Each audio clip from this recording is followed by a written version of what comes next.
I have a question. Serious question. My wife and I was discussing it today at lunch or dinner, whatever, whichever. Is H.A. Goodman the living embodiment of Thanos? That sounds so goddamn epic. But is it the case that such is true? Meaning, personally, I wanted to make the argument that H.A. Goodman was Batman, but I realized that that's because I like Batman, and my wife kind of made the point. I kind of made the point that she was like, well, look, it's not so much that he's the living embodiment of Batman, as much as you like Batman the Dark Knight. Batman goes through punching people in the face. It's more so like Thanos. Now, let me explain my reasoning for this, because I'm going to make an argument, and I'm going to ask if at the end of that argument, is H.A. Goodman right? Now, simultaneously, while we are doing this, the polls are closing, and so there may be results while we have this discussion. Right now, the polls that have closed are Georgia, Indiana, Kentucky, New Hampshire, South Carolina, Vermont, and Virginia. Definitely looking at Georgia. In 30 minutes, North Carolina, Ohio, West Virginia. Actually, no, is that right? It's not time yet. What time is it? At home, yeah. It's 7:35. Okay, 7:30. So North Carolina, Ohio, West Virginia, Georgia, Indiana, Kentucky, New Hampshire, South Carolina, Vermont, and Virginia have closed. And so we are on the lookout for those. Now, while we're on the lookout for those things, I want to talk about H.A. Goodman. And I am going to talk about him not in a disparaging way. I'm going to ask the question, is H.A. Goodman the living embodiment of Thanos? Not with the glove. Like I said, I wanted to argue it was Batman, but my wife pointed out that that doesn't necessarily make sense. You just like Batman. So fair enough. But is he Thanos? Now my reasoning is this. I believe H.A. has gone off of a cliff. He's embraced some things, but I want to kind of explain his rationale in the way that I understand his rationale. Some of you will say, well, he's been fiscally incentivized to take on and become a Trumper. But I'm not necessarily going to push back on it, but what I would say is the start of that wasn't that way. I'm going to give my explanation of what I think takes place. H.A. Goodman is a full-on Bernie Sanders fan. Full-on Bernie Sanders fan. And like H.A. Goodman, one of the things, whatever you want to say about him, he has spunk. He has fire. And he goes out and he punches over and over and over again. And in that fight for Bernie Sanders, and he was one of the soldiers pushing that fight, they cheated his guy. What do you do? Are you going to lay there and bleed all day? Or are you going to do something about it? They cheated his guy. This was an undermining of democracy itself. For all of these talks about Russia and all this other nonsense, it's the Democratic Party and the Republican Party that take turns shafting the American populace. But in this very specific instance, it was the Democratic Party that wronged him. And in the Democratic Party wronging him, do you use Godzilla to go after King Kong? Meaning, he kept saying Trump is going to win this, Trump is going to win this. And I have to be honest, when I looked at the map, I had a hard time figuring out how Hillary Clinton won that race. And Hillary Clinton lost that race. And he comes out triumphantly saying, ha ha ha ha. Now, this is after him, of course, kept saying Bernie Sanders was going to somehow take over Hillary Clinton, which turned out to be completely wrong. But that said, he did say that Trump was going to win that race. And Trump did win that race. And like they looked at us and they wagged their finger at us. And when Bernie Sanders lost and when Bernie Sanders wept at the DNC, Hillary Clinton supporters laughed. They laughed at us. I have an indelible scar on my soul after Bernie Sanders lost that, and the callousness to which they regarded us, the shaming that took place. Now get in line and vote for her. Be with her. They screamed at us. And a lot of us said, you cheated our guy. You subverted democracy. You can go fuck yourself. H.A. Goodman was one of those people. Now, me, I took the path that it's both are the problem. It's not one or the other. It's both. I'm not going to prop up the structures of the Democratic Party that A, cheated Bernie Sanders, but B, is part of the problem. This release valve, the capitalism that no longer exists, their philosophical role in our democracy was to blunt the edges of the capitalistic system itself. And instead of doing that, they turned around. It was just as obsequious to the cash as the Republican Party. This corporate class of Democrats that has strangled what it means to have been a Democrat. Now, what do you do with that? Do you accept the system as the way it is? Like the smug Cedars of the world that look down and say, vote for her. And anything else is just massively impractical. Missing the X factor in this, that the rage and the anger at the population doesn't care that smug Cedar says vote for her and that it's practical, because rage is often not practical. And regardless, voter shaming is nonsense. You deal with the world as it is, not as the world you want it to be. In this case, the Cedars of the world missed the point that you have a lot of people who are angry and pissed off that the system itself let them down, that the party that supposedly speaks in this feel your pain language let them down. Goodman, who was a Sanders supporter, like me, turns to calculus and says, look, nothing tangibly takes place in our society without a functioning left. And that functioning left functions as the Democratic Party. And currently, it is not functioning.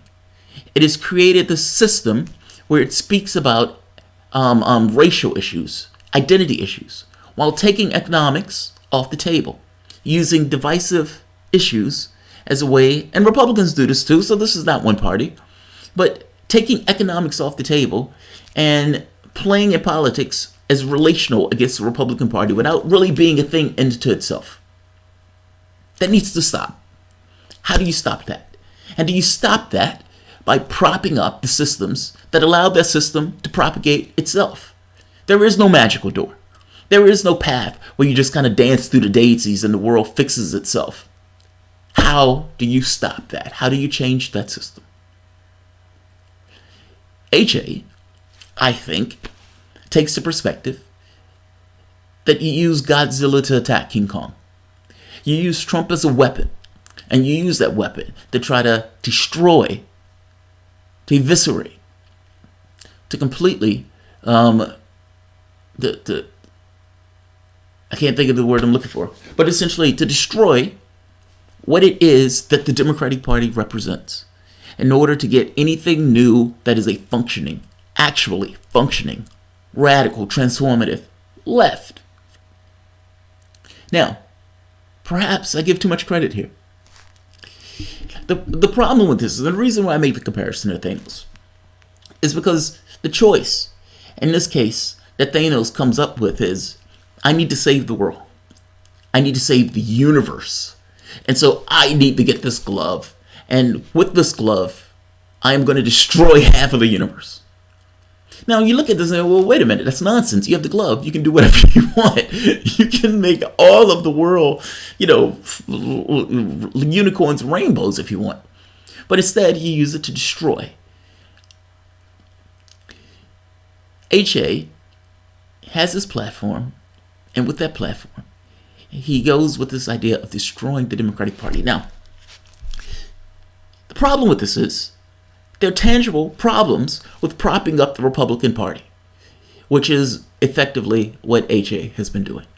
And in propping up the Republican Party, they're going to cut Medicare, meaning you're going to have 30 more million people without health care. Those are real human beings without health care. It's one thing to sit here above the political edifice and kind of play chess in this way, but there are real people that are going to be tangibly hurt. The number of food banks has already skyrocketed. 1 in 7 Americans don't have food. Republican Party is going to make that worse. The tax cut that Trump gave puts $1.5 trillion on our backs while giving 80% of the wealth to the top 1%. These are things that the Republican Party is doing.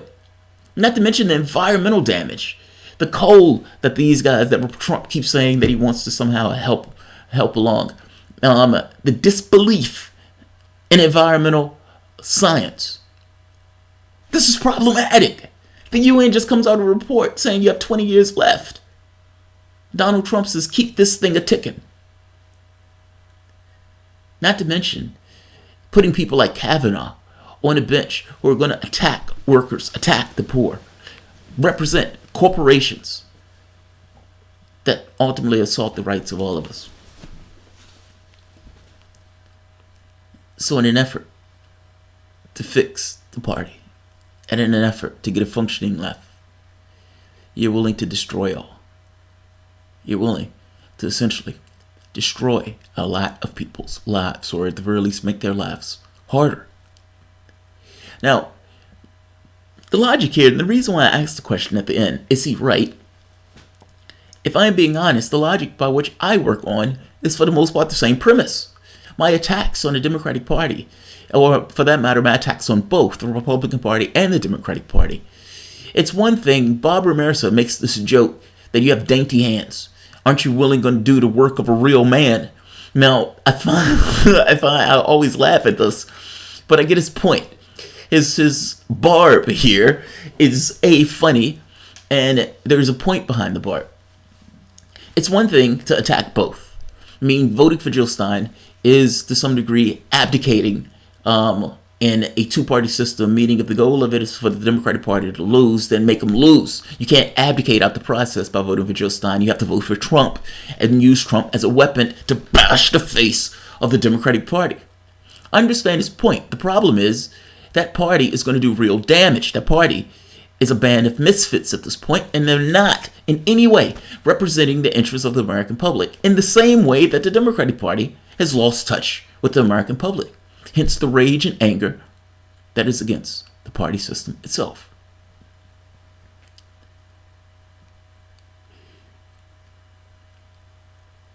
But I have to be honest, there are moments where I say let it burn. Is it more honest to accept the role? Is HA right? Now, to some degree, this is not a perfect representation from the standpoint of Thanos, but you get my point. The solution that Thanos comes up with is extreme. I'm just going to wipe away half of the population of the world, of the universe. And in this case, HA comes up with a similar solution that is extreme. There's going to be a lot of hardship and pain and havoc and chaos. I'm going to do massive damage to the environment. I'm going to do massive damage to people's lives. Real people, real human beings are going to suffer for this choice. But I make this choice because I think it's the right path to go in order to accomplish my objectives of a better world. Now, the secondary question is he right? Meaning, if you have a limp dick Democratic Party full of invertebrates that never really get any kind of transformative change, and you just limp along with this idea of wealth being accrued to the top, where 95% of the wealth gets put to the top 1% from somebody who's supposed to be a lefty, or had screamed about hope and change, who set themselves on fire to protect the bankers, and yes, did pass Medicare or Obamacare, but in some states, 50% increase in costs. Already, we're only a few years out. If you're functioning with that Democratic Party that doesn't really get anything done in a real way, that is incrementalist,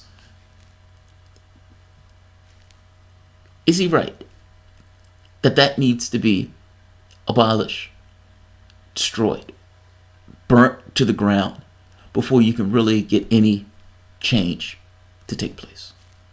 And floating along with this kind of, platypus invertebrate of a party only is going to get you more chaos and havoc later on, when you might end up with the likes of Ted Cruz, or for that matter, Mike Pence. Is he right? destroy it, fix it, turn it into something else? Or is he completely off the fucking reservation? I'm opening up this question. This is the questions. I have my own perspective of this. I think he's wrong. I don't think you support the Republican Party because both of those parties are problematic. Both of those parties are completely out of the fucking reservation, have lost touch with what it is with the population itself. By the same token, I'll open it up to the audience. Is he right? And by the way, right here, Bob Ramirez. The Democrats are betting you have nowhere else to go and won't exercise the nuclear option. Yeah, which is the HA option.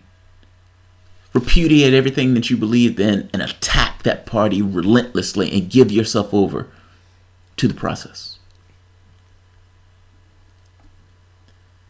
Susie D. The term Nazis has been watered down into meaningless and is done for the benefit of political actors who have destroyed the entire country and killed millions of people. Yeah, I don't like using this term Nazis per se because there were such things as real Nazis, and those real Nazis had death camps and all this other stuff. We have never seen anything even close to Nazis in this sense. So, yeah, Susie, you're right. Expanding electrons. And expanding electrons, you gave a super chat on the last one. And yes, it's somewhat self-serving. Keep up the good work, Jamal. Politics is a lifestyle, not a choice. I love that. Patrick, hello from Cornwalk. Thank you, Patrick. Hello back at you. Dan Campbell, can't wait to watch this later. Just saying hello, Jamal. Oh, see, I missed these from Gordon DeMack's show. Fair enough. Krillin 876 looks like a RATM album cover. That was one of my other ones. Poly Gaming. Ojeda was also attacked at the beginning of his campaign and continued even when he was hospitalized. He was hit in the back of the head. I remember, I saw that. What do you think of Rick Sanchez on RT News? I love Rick Sanchez. If he wanted her to win, he would be out campaigning for her. Agreed. That was in relation to a video I did on Ocasio-Cortez and Swamp Creature Joe Crowley staying in the race. So, I appreciate all of the super chats, guys. It helps the show. They demonetize these videos left and right. They have this weird policy where they would allow you to go for a while, but then they would come back around and say, okay, this video is okay. But they've, at that point, got 1,000 of your views. That's assuming you even get 1,000 views. Are you in Poland now? Rafael Jones. I am not in Poland. I am in Barcelona, Spain. I'm in Barcelona, Spain. This month is going to hurt, to say the least. No, we go to Poland in 2 weeks. And now I'm going to be there for like 3 weeks. I have to admit, I wonder if HA says good things about Trump just to twist the knife in Hillary's ass. I wonder that too. This is kind of why I'm making this thing. Is he Thanos? Thanos goes with the original premise as a good premise. I want to help the world. I want to help human beings. I want to, not just human beings, but races and people across every planet. And then his goal is, well, fine. The problem is we have too many eaters. And if we had less eaters, we can have a prosperous universe. And so he uses the weapon to go after him. In this case, it's a bad strategy.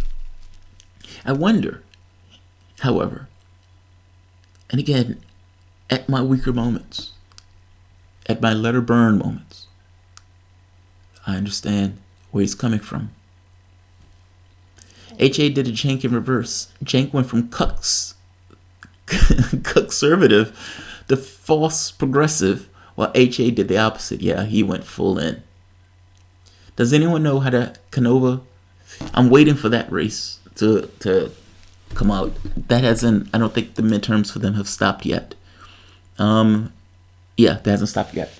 My wife is watching the elections, and so she's going to let me know the results of Georgia, Indiana, Kentucky, New Hampshire, South Carolina, Vermont, and Virginia, North Carolina, Ohio, and West Virginia.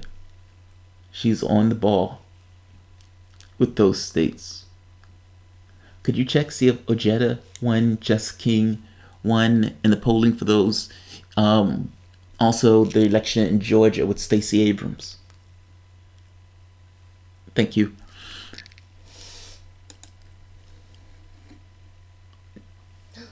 Tim Canova is getting beat.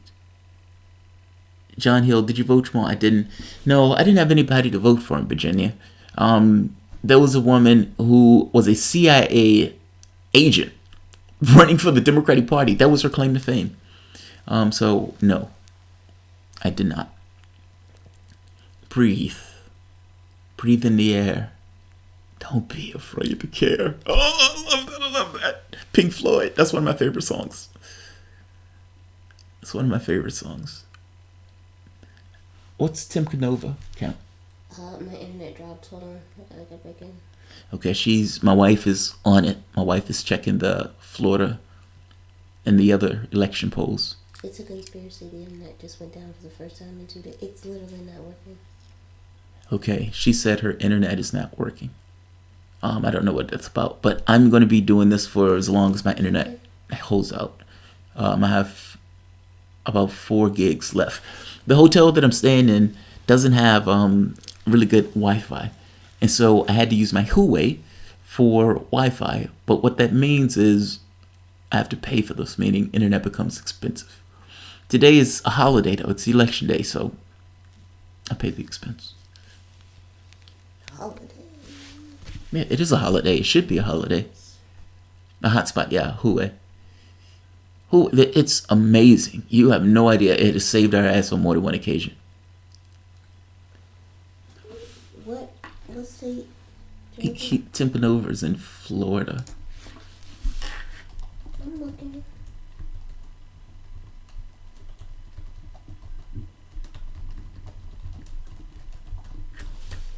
Alright, let's take a look.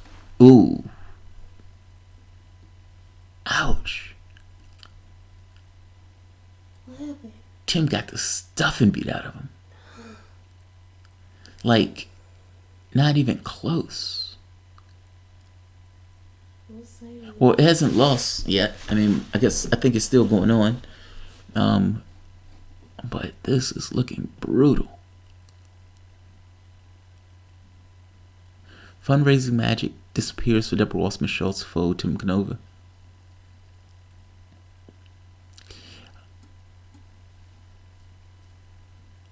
Alright, well, we'll see. We'll keep it up. See what happens. The votes are trickling in. What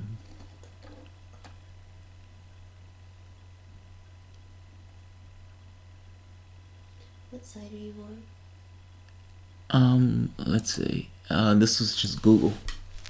Let's see. Vox election results.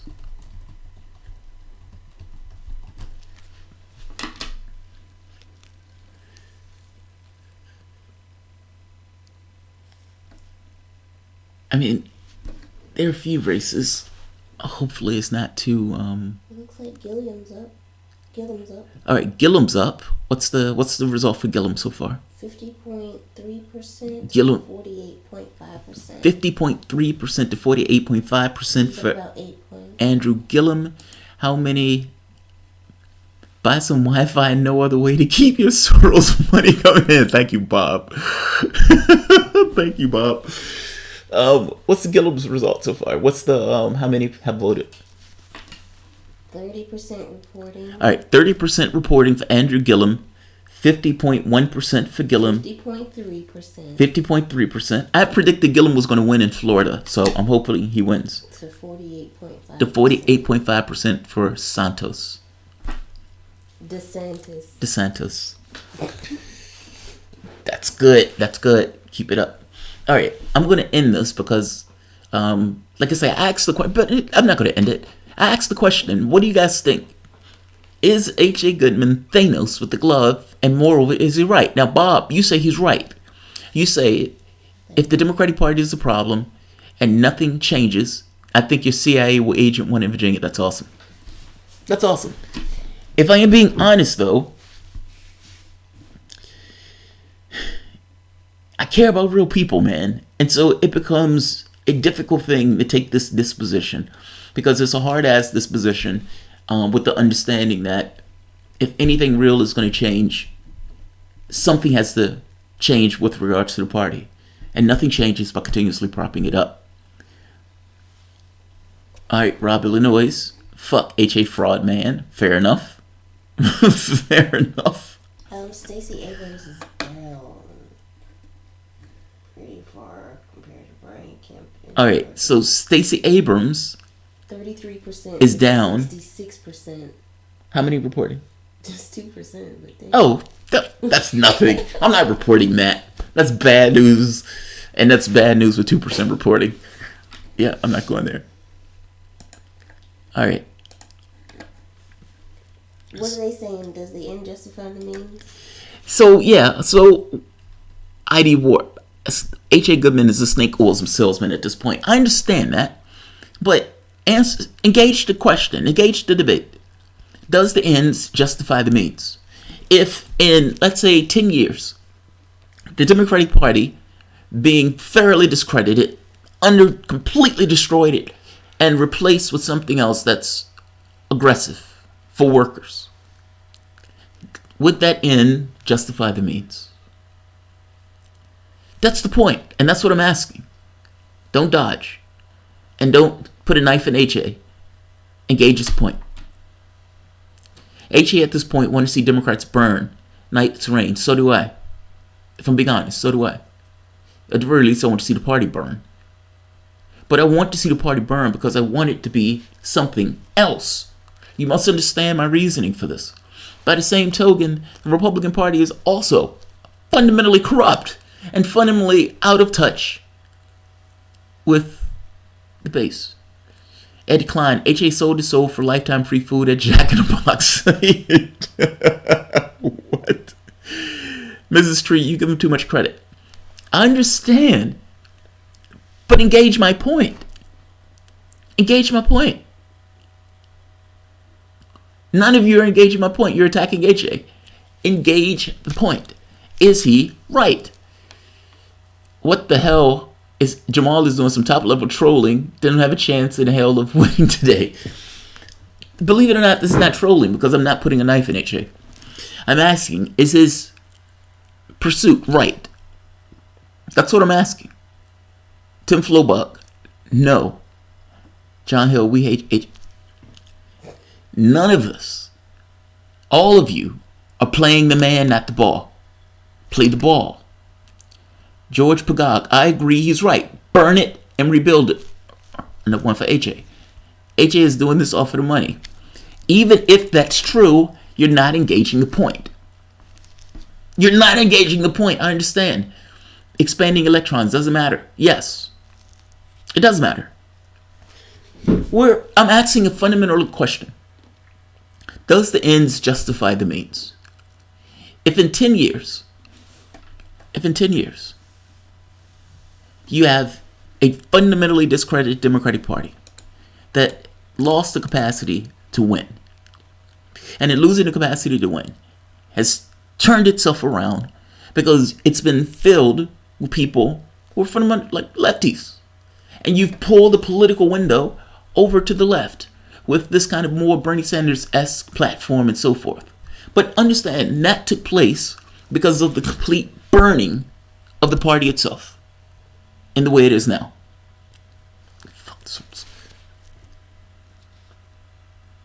Well, he be right. Part of the reason he wanted to make the argument is H.A. Goodman Batman is because there's a scene in Batman Dark Knight where Batman that is so epic, where he turns around and says, "Let them hate me. Let the dogs come after me." And this Batman running through the streets. And I imagine in my head H.A. with a cape running through the streets of Gotham with people hating him and reviling him, while at the same token, what he's doing, saving those same people. That's why I wanted to say is H.A. Batman, but my wife was right. Thanos was better. Engage my argument. Engage my argument. If Democrats have turned around, that would be amazing, but building up the Republicans in some cricket crap is not change. No, but it is fully embracing the argument, right? I mean, is it not fully embracing what you need, the device, the edifice, the weapon that you need to take down the other party? Is it? Bob Romero, sir, I am Batman.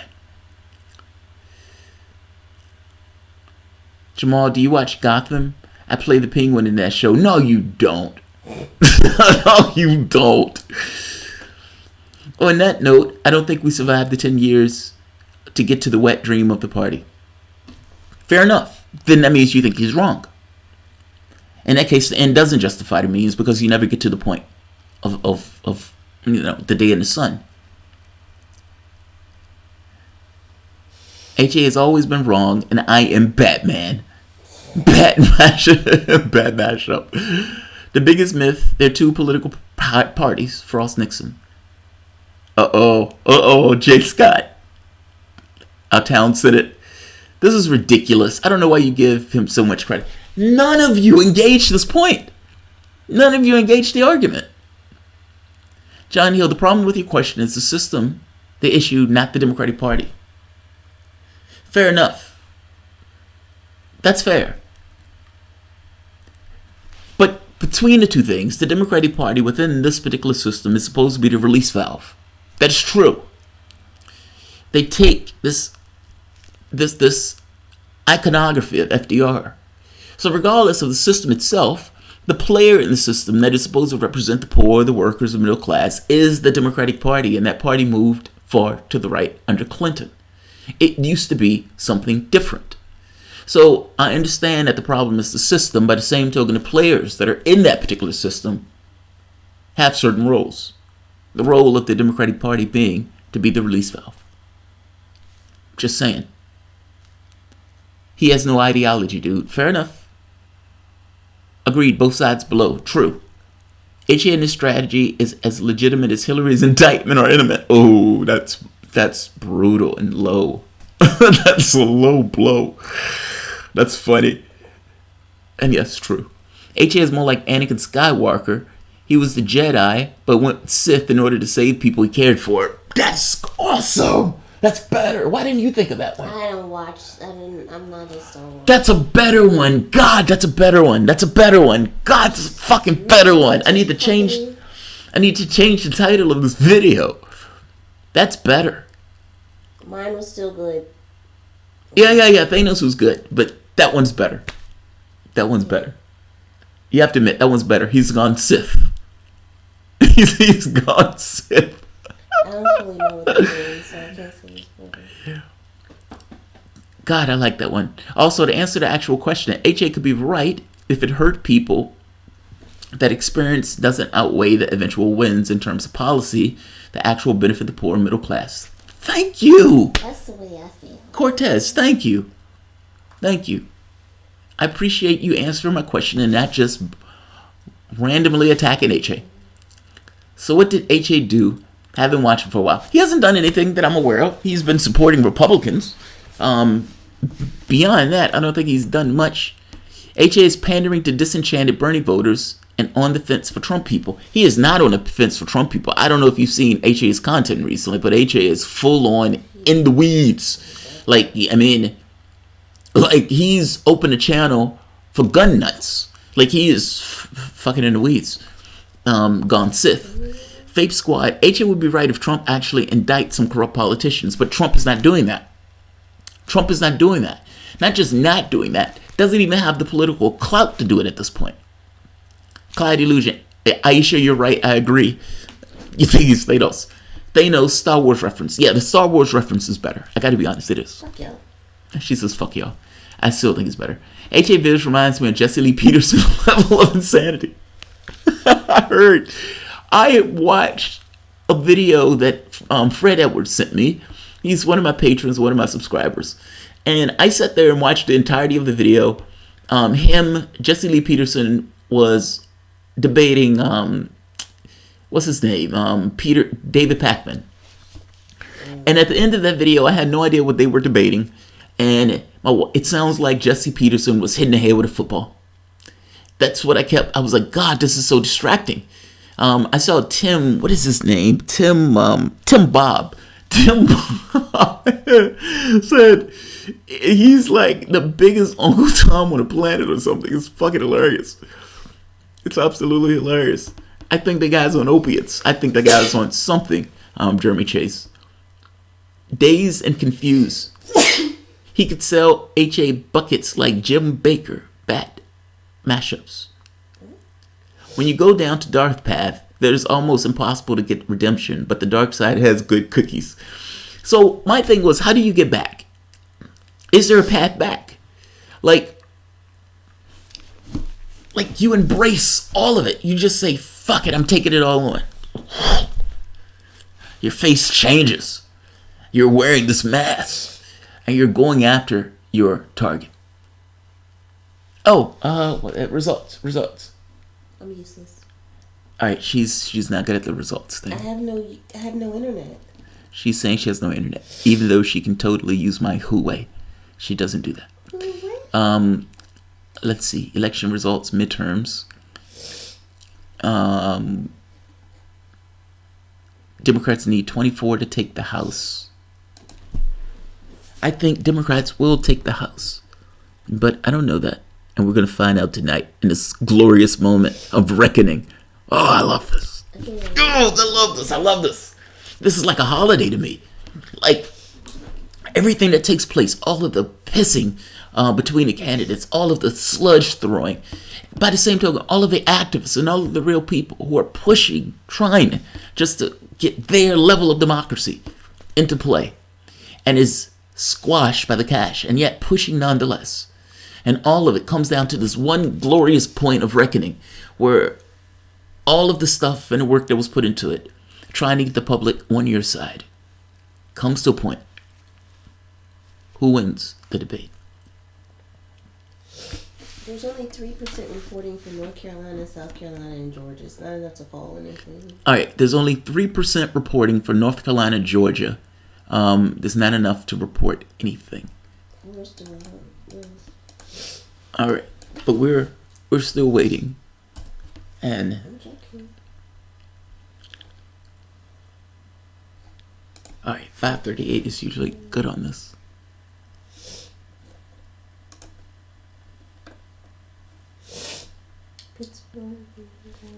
All right, live election results.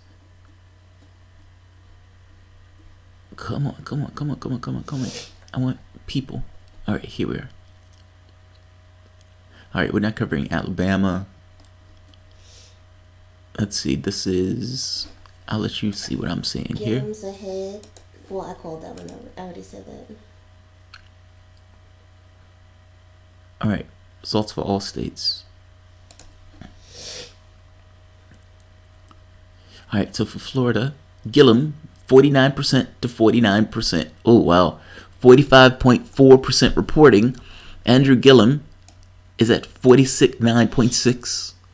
DeSantis is at 49.2. Oh, that's close. That's too close. Brian Kemp is beating the stuffing out of Stacey Abrams, but that's only 3.8% reporting. We don't know what's going on in some of the districts that are more Democratic leaning. So don't stress on that one. Kobach. Okay, that's 0.2%. I want him to lose too. I don't care who he was running against. He could be running against the devil himself. I want him to fail. I want him to completely fail. And Texas, Chris Sununu, that may flip. Keep an eye on this one. Richard Cordray is going against DeWine. I want Cordray to win this. ABC News projects Democrats win in 17 House races. Republicans win in 13 House races. That's ABC News. I don't know if that's enough for them to take the House. Is that enough for them to take the House?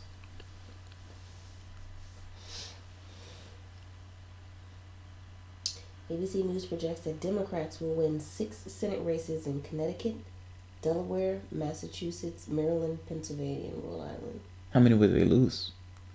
Projects that Republicans will win gubernatorial races in Massachusetts, Tennessee, and Democrat Tom Wolf will win the gubernatorial race in Pennsylvania. They projected already? Yeah, 8:05. So 8 minutes ago. What site are you looking at? Same thing you're looking at, 5:38. No, I'm not looking at 538. I'm looking at The Guardian. All right, so my wife is looking at 538. By the way, guys, while we're here, I have a new T-shirt, Progressive Soapbox, and for women, I think this shirt is adorable. And to be honest, I'm not sure if it's a shirt or if it's the model, but either way, it looks good. Oh wow. I had a shirt that they didn't allow me to use. It was with this mug on it that says "Save Sam Cedar's abused work wife." They didn't let me run that one, so fair enough. Fair enough. Expanding electrons. If it's under 1%, Republicans will win. See Supreme Court. And expanding electrons, it does depend on the race, right? If it's one of those things where there's gerrymandering or some kind of fudging the process, then yeah, maybe. Robert Lenois, can you make it a shirt that says, can you make a T-shirt that says indictments are imminent? Oh, that's trolling. You're trolling. Bet mashups. Hey, Jamal, thanks for Guy McPherson on. Oh, man, you don't have to thank me for that, but thank you for the super chat. That's always helps. Love the shirt. What about the zip up hoodies? Now, see, I don't know if the place has zip up hoodies, but I can check and see if they have them. If so, I'll add it on. I mean, it's just the thing that I added onto it. So, if that's what you want, I'll see if I can get you one. This place is predicting a 2 in 3 chance Democrats will control the House. All right, so 538. Is it 538? Mm-hmm. Okay, they were predicting a 2 in 3 chance, 2/3 chance that Democrats will take the House. A 1 in 40 chance Democrats will win control of the Senate. A 1 in 40 that they'll take the Senate. 538 election. But 68% chance that they'll take the House. All right. Let's let you watch what I'm looking at. ABC News projects Republican wins in Florida. What? 268 and that's no paying attention. The earliest returns in Texas have Democrat Beto. I keep wanting to say Beto up on Ted Cruz, but safe to say it's a little too soon to make projections. All right. The earliest returns have Beto up.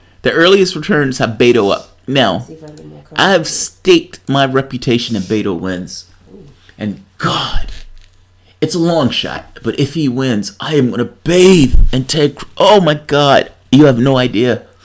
I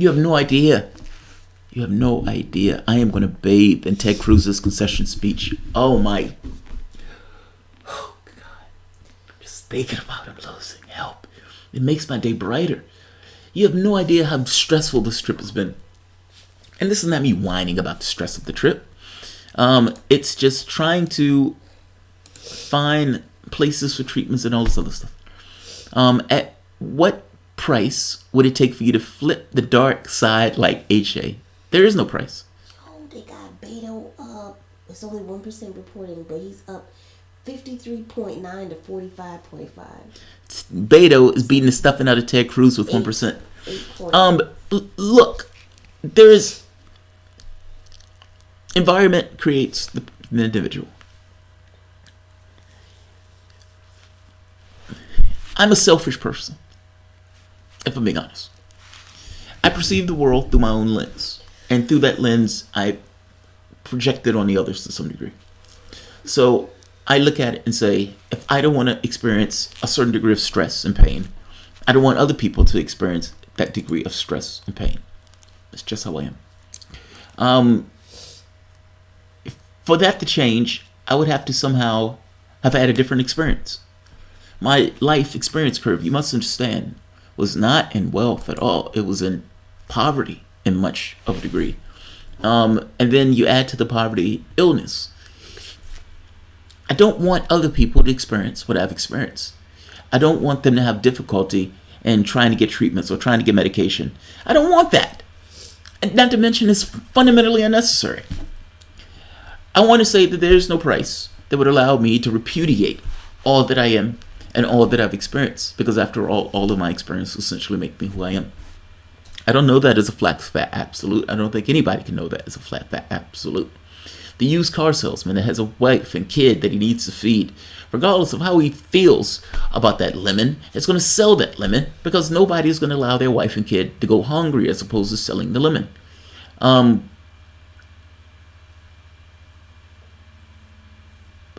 don't know.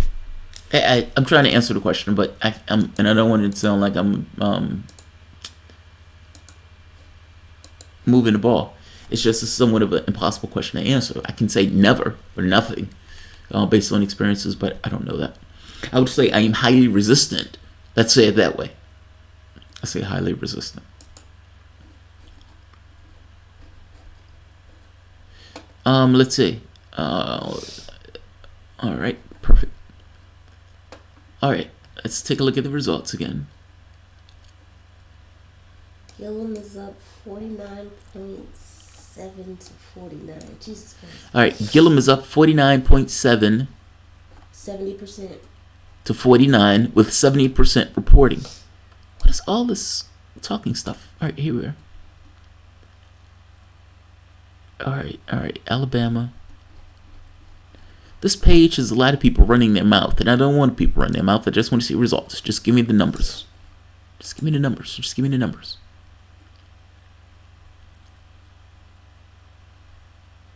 All right. Ocasio-Cortez. Some of the House's youngest. Okay, I don't care about that. I don't care about who's talking. I don't care. I don't care. I don't care. All right. As of 8:03, this is Virginia. Luria versus Taylor. The Republican is 59%. Kentucky, McGrath, 42%, Barr, 57%. What are these called? Toss-ups of voting so far. Sessions, 53. Bangberger beats Brett. Yeah. So that changed. That's the CIA chick. 78% reporting for that one. All right. Somebody said wait till Republicans get off work. That's funny. That's funny. Well, they've already finished voting in Virginia. I'm just joking. McCready versus Harris.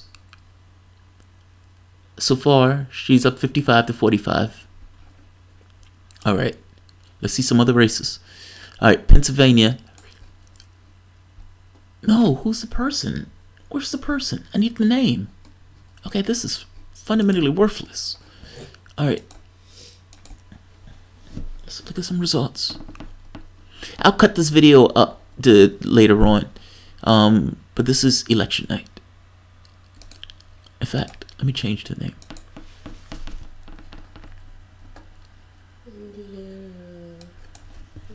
I don't see anybody called yet. Well, on the positive side, somebody says, I'm with Thanos. Stephanie, yes, Lorem. Just got the word who a publisher to be. Jamal, is Richard Ojeda winning? Oh, that's a good point. Richard Ojeda is in West Virginia. Beto is up 51. Ojeda is up 51. Where are you looking, babe? Babe, I said Beto. Oh, I said Ojeda. I'm looking for West Virginia. Clyde Illusion wants to know if Jado is up, and I want to know that too. I'm looking. Let's see. State. Connecticut. Oh, here we are. Give me the races. All right. So as of now,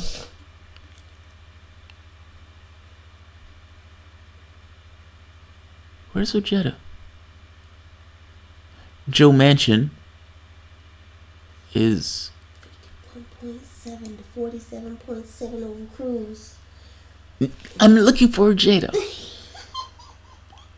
I don't understand. Where's he's in West Virginia? Oh, let me look it up again. Maybe these are House races. Okay, let's look for Senate races.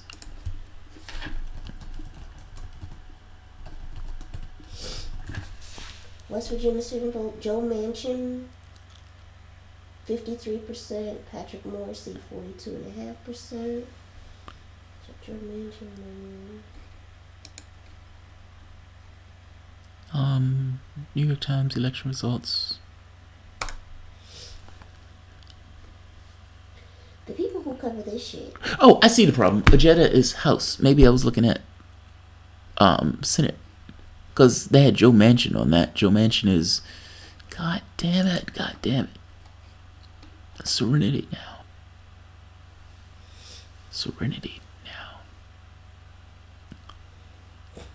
All right.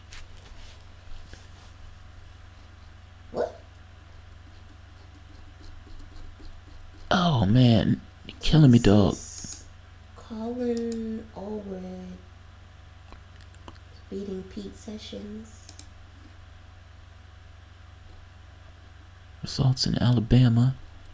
It's great for Alabama. Joe Manchin is probably going to win, but it's only 3% reporting. These are Senate races. Yeah, Senate. All right, we're House.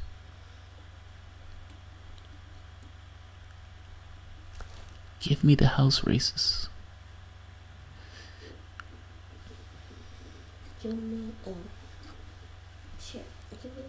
These are Senate results. Well, I'm looking for House races. I don't understand why House races aren't available. Oh, here we are. House results. I just didn't go down far enough. Here we go. All right. Now we're cooking.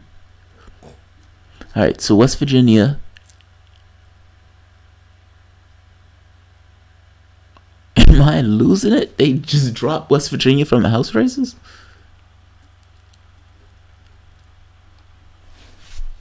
I don't understand.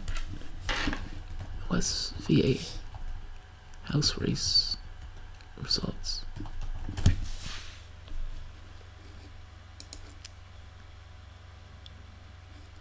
Don't fuck with me, New York Times. I mean, Washington.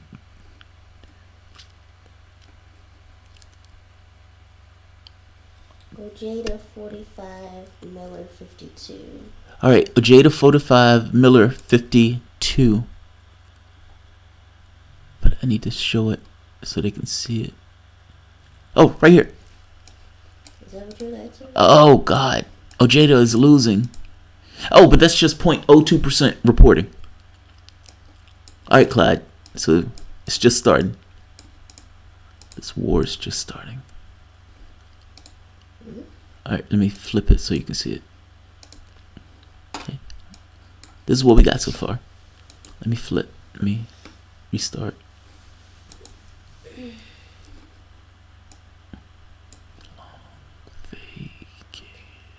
Georgia, Brian Kemp. Look for something to do.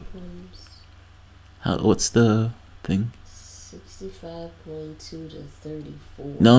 How many are reporting? 5%. Okay. Nothing to be concerned about yet. My wife was saying Stacey Abrams was losing, but it's only 5% reporting. Richard Ojeda, 46% to 53%, but only 1.8% reporting. As for other races, it's too early for these. Yeah, it's too early for some. Let's see.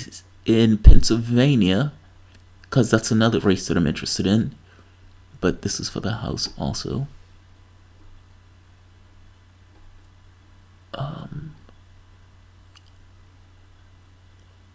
All right. But I want to switch, and I want to go to a different state. How do I go to a different state? Here we are. Now I'm learning how to use this.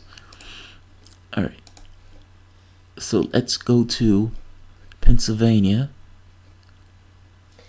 All right. So Debbie Mukersau Powell and Carlos Corbello.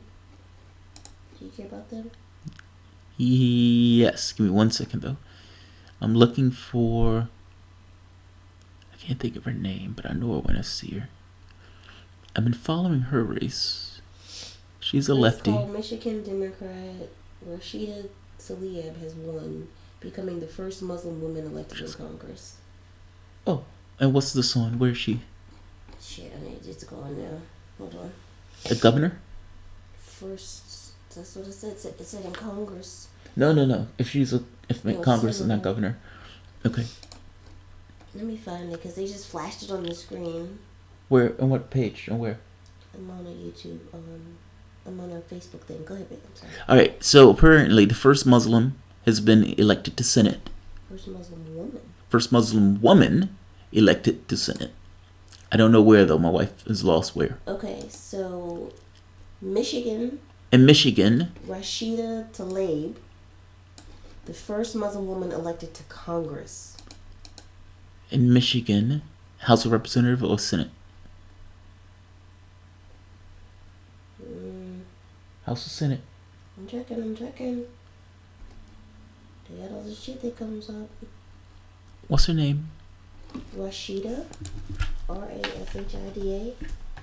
Last name Jones? No, Tlaib, Tlaib. There it is. Jones.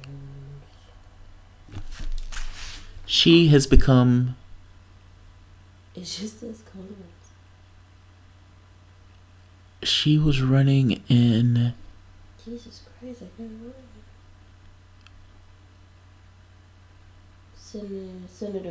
Senator. God damn. Babe, I need you to tell me. Okay. Rashida Tlaib. She's won. We're trying to confirm where. Congressional districts. Okay. I think this is Michigan. Congressional. First.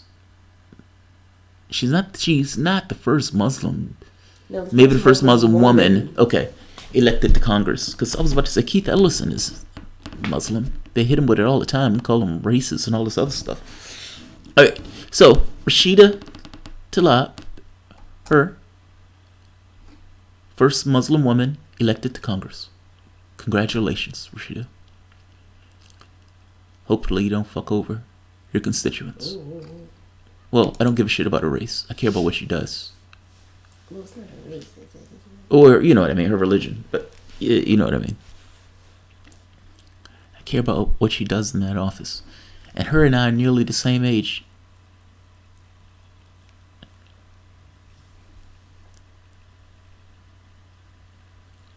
About Michigan's 13th district. I wonder who owned that house, that seat before.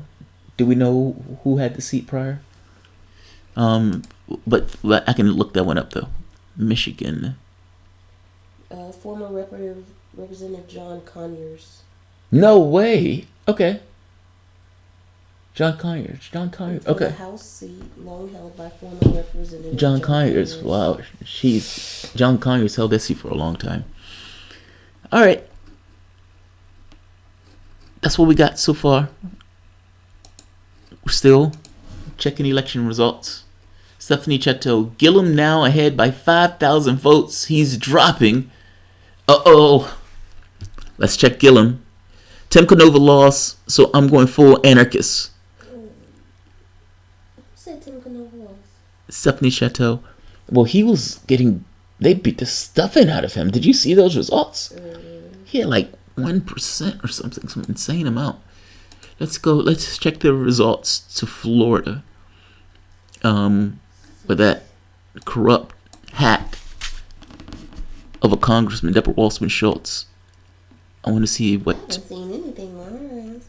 Well, she's refused to have any level of debate because she knew what was good for her.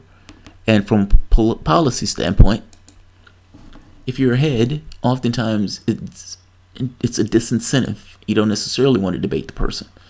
You don't want to give them the feeling of standing. She's a cunt. Uh-oh.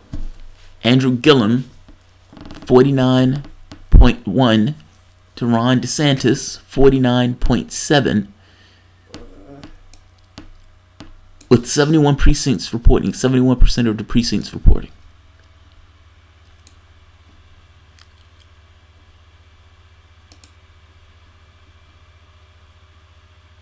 It's okay.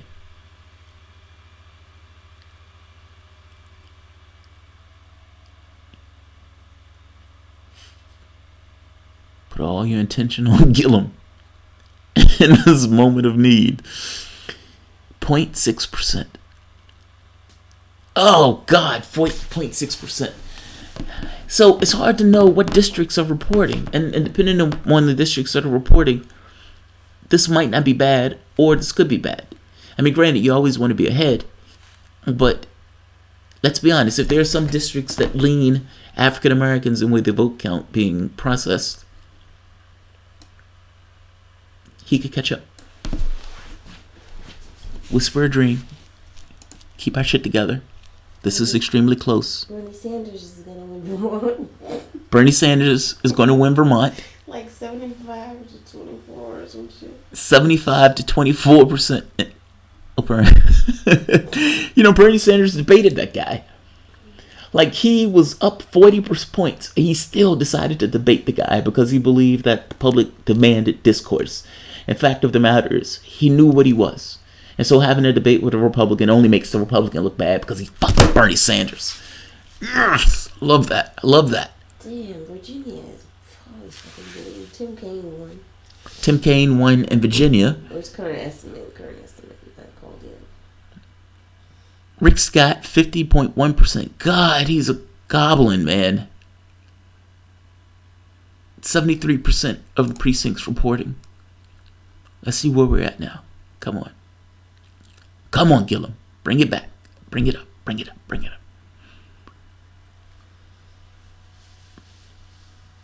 Oh, Jesus. It's okay. Keep your shit together. 73% reporting. All right, still same. House races.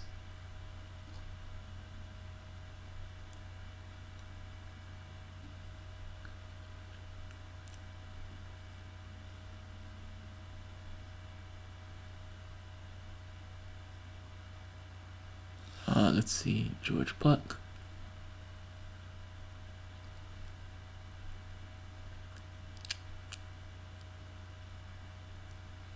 Ouch. Deborah Wasserman Schultz retains her seat. Kim Canova puts up What the numbers? a decent fight, but gets the stuffing beat out of him. Deborah Wasserman Schultz, 113,100 vote, 13 votes, 59.4%. Joe Kaufman, Republican, 67,310%. He had no chance. He wasn't even close. Tim Canova comes in third as an independent, 8,944 with 4.7%. That hurt. That hurt. Soul was aching. Yeah, my soul was aching too. All right, let me show you guys right here. District 23. Well, you can't go to sleep. I need you to help me report. I'm not really helpful. You're helpful. None of that boys me talk. Pessimism is not a survival trait. Yeah, the Tim Canova thing hurt. There was some reports that Tim Canova was tied with Deborah Wasserman Schultz. That has been found to be profoundly, galactically wrong versus an independent. It is hard to run as an independent because people have in their heads this idea of from the time that they were infants to the time that they were adults that there's two parties and that the people in the two parties are right, even if they're wrong. This hurts. It's soul crushing that woman wins. Yeah, that hurts. So Senate, Stephanie Chateau, yeah, moving to Vermont sounds good right about now. I feel you, Stephanie. Gillum is only at, right, I saw that part. That means you're going full anarchist. That's what that means, Stephanie. DNC will never change. When are you going to figure that out? This ain't the Sci-Fi Channel episode. It's real. I don't know what that means. I have no idea what that means. For the Senate, so far, we have 42 for Republicans, 31 for Democrats. All right, so for the Senate, so far, we have 42 for Democrats. No, 42 for 42 for Republicans. 31. 31 for Democrats. Democrats had an uphill climb, though, in the Senate, so there's that. Let's flip back to results so you can see where we are so far. For the House, they have Republicans 34, Democrats 29. Really? All right. You're not gonna. The night is young. Huh? Okay. And then for.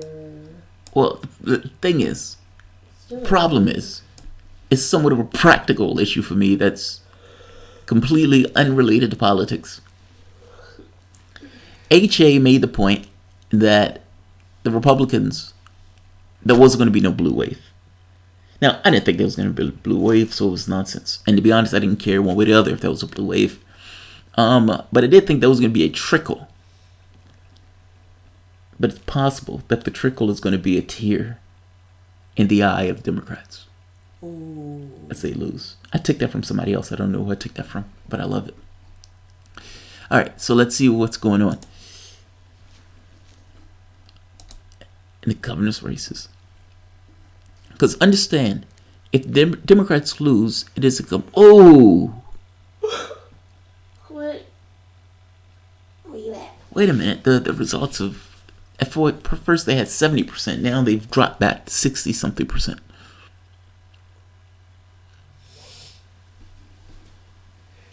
I was looking at Gillum.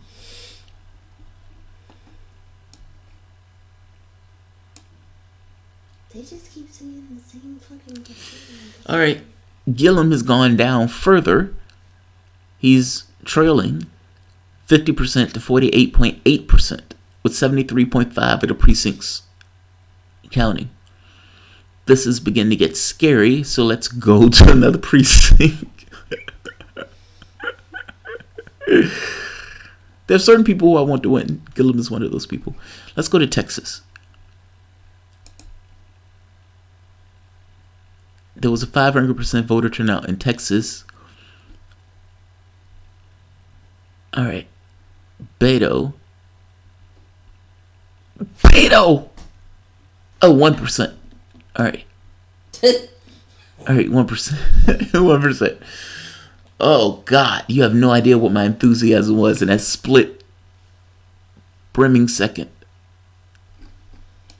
I need this to hurry It's like, up. Beto. I want Beto to win. Oh, my God.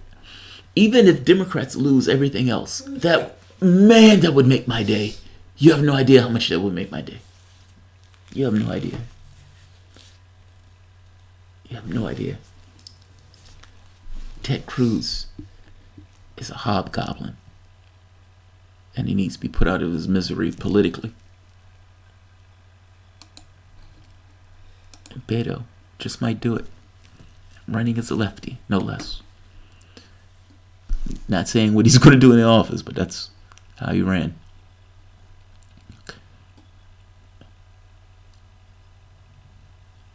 In Trump County, 17.1%. In Clinton counties, 25.1%.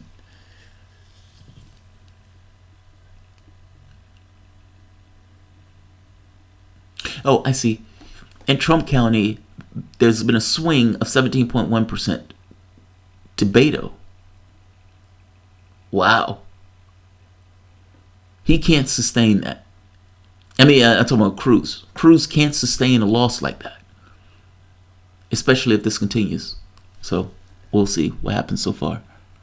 Let's go look at other races. I'm still looking at your comments, guys, so don't think I'm ignoring you. But Beto has flaws, is indulging in Russiagate. He has flaws. He's not perfect. I never said he was perfect. I just want the destruction of Ted Cruz. That's what I want. A change in front of our eyes. Go back up to Beto. Alright, let's see. Let's flip so you guys can see it.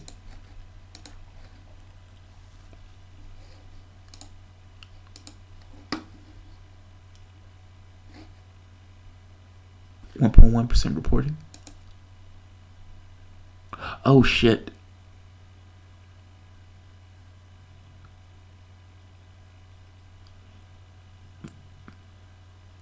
Oh God, they're in a grudge match. Look at this. 49.8%. Ted Cruz 49.6%. Oh God, they're in a grudge match. Fuck. I'm trying to get into this Bernie Sanders live and they can't play the video on Facebook. Yeah, sometimes because of where we are, it's I've been watching blocking it. everything else on Facebook Live, babe. This is some bullshit. Oh, my bad. You using a Huawei? I don't know if I need you using a Huawei using that, babe. That goes beyond. Right now, babe. You're not focused. That goes beyond the mandate that you've been given. I'm checking into the hotel cologne. All right, let's see. All right. So who are the other races that I was looking at? Ojeda, right? Ojeda. So let's look at Ojeda in West Virginia.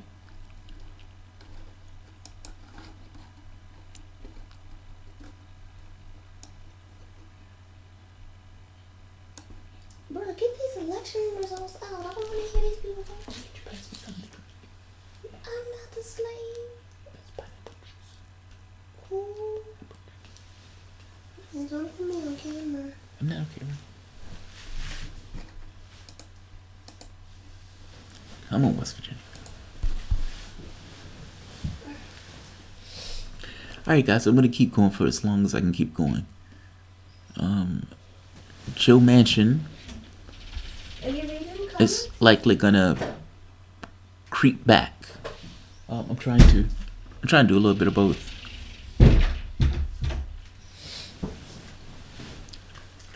Alright, 7% reporting. Thank you. Richard Ojeda, 51.6 to 48.4 with Ojeda in the rears.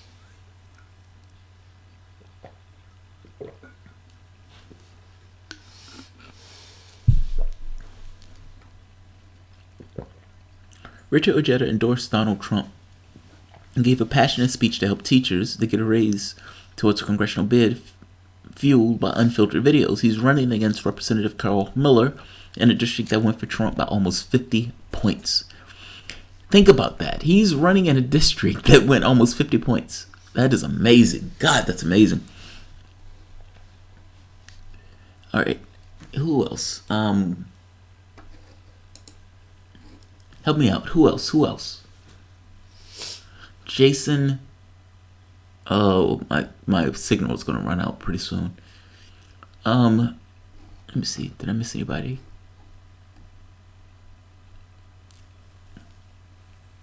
Mrs. Thomas has a point. They're hating on Bernie. Are they now? Who's hating on Bernie? Joanna.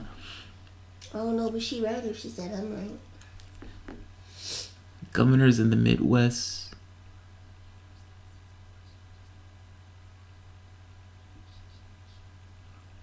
Aren't vlogs how you show off your kicks? I don't know what that means. Vlogs how you show off your shoes. Oh, I have no idea. Snyder and Walker, like a video diary type thing. Oh, I don't know.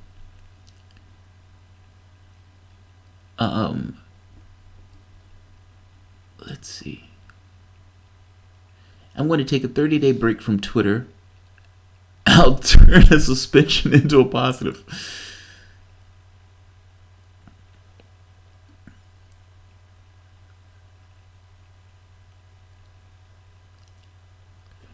Mandate is now woman date. Mike Braun, the projected winner in Indiana, if anybody cares. Republican Mike Braun took Indiana in the Senate race. I don't necessarily have a feeling about a blue wave or not. I don't necessarily care if Democrats get it. I don't necessarily want to prop up things where they are. There are certain people who I vehemently dislike. They don't want to fail. Beto is one of those people. If Tim Cano was supposedly doing so badly in Florida, I don't even want to know about Kenneth Mejia. All right, let's look up Kenneth Mejia in California. I think that's Mejia. Mejia in California. Less than 5 in 100% chance of Democrats taking the Senate. Less than 5 in 100% chance. Wow. It's gotten that bad. What? Of them taking the Senate. I didn't expect them to take the Senate. They had an uphill climb to take the Senate. I mean, my assumption was they would take the House. 4 in 7 chance. 57.5% that they'll take the House. That's gone down, right? Mm-hmm.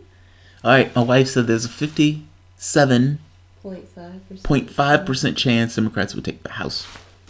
I gotta be honest, the only reason I care about this is because I bet they'll take the House. And I don't want HA to be able to laugh because I laughed at his thing. Yes, these are selfish reasons that I care about some of this. Let's see. All right. Magia.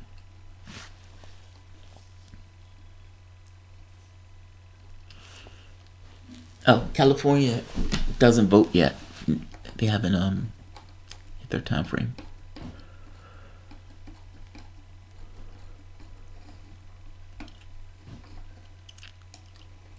All right, let's go back to Gillum.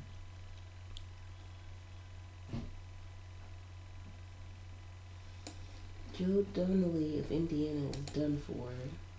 It might well be that the red state Democrats' fate was sealed by his vote against.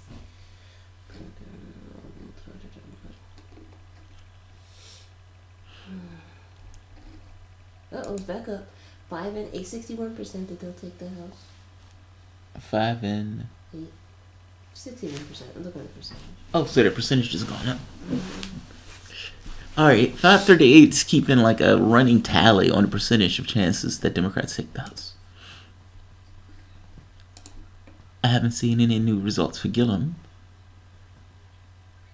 50% to 48.8%. Gillum is down. Down goes Gillum. He's not down. I mean, it's not over. It's not over. All right.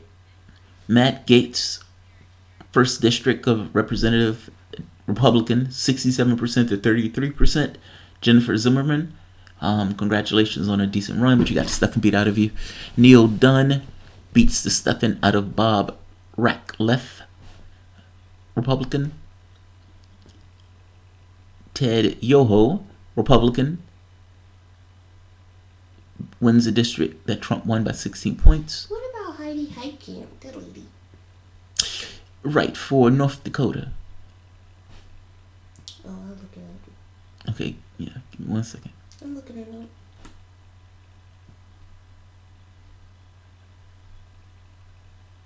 All right, Greg Stube. What happened? Heidi Heitkamp. She's lost?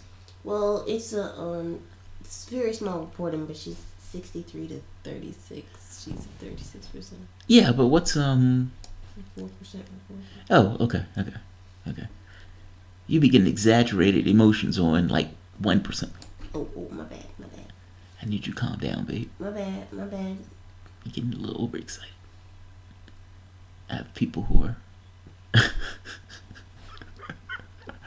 who are sensitive to some of this stuff. I can't. That's up to the people of North Dakota. My issue with what's taking place in North Dakota is they're disenfranchising Native American voters. It's possible that if she loses by like 2,000 votes, that it will be because of the voter suppression that took place in regards to them disenfranchising Native Americans.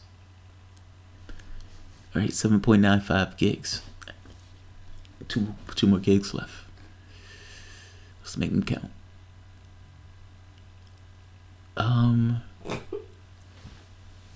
Well, that place don't open until the morning, so I'm stuck with what I got.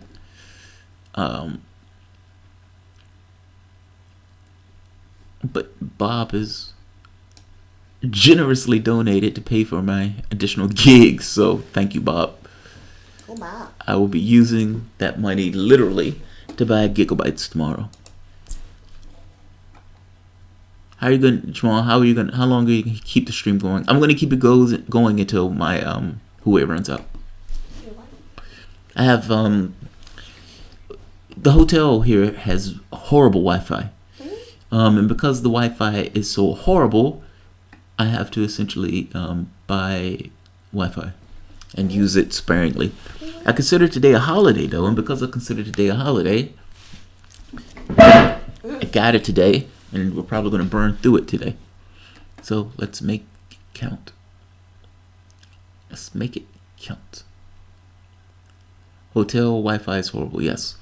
It just means that I'm probably going to have to do streams and push them up, or do videos and push them up, as opposed to do live stream. Personally, I prefer live stream only because I like to interact with my audience. But that's not an option. It would be wildly too expensive. At the very least, not in the budget.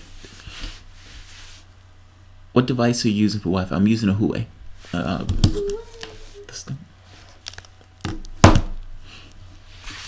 It's worked magnificently well today.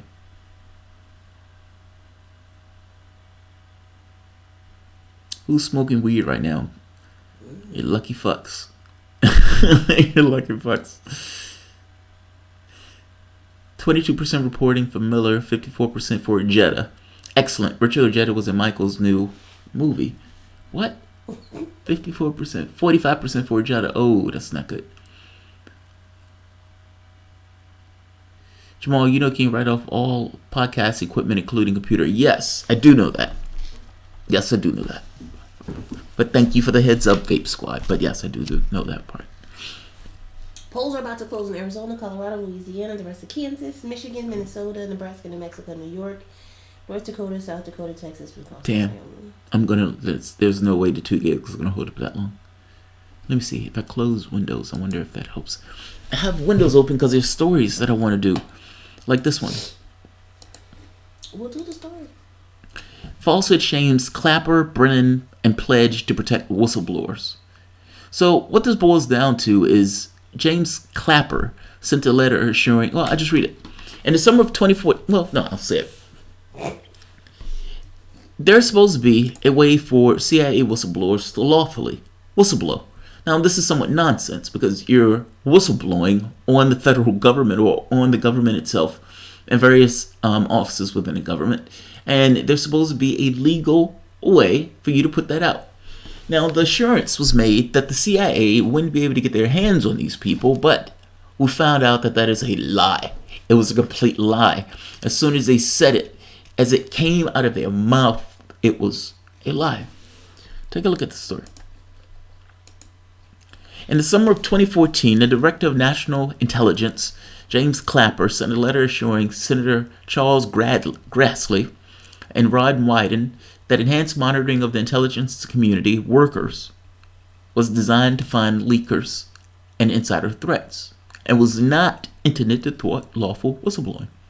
Specifically, America's top spy told the two senators that if any protected whistleblowing was intercepted by the Obama administration new monitoring, it would not be used to tip off spy agency leaders.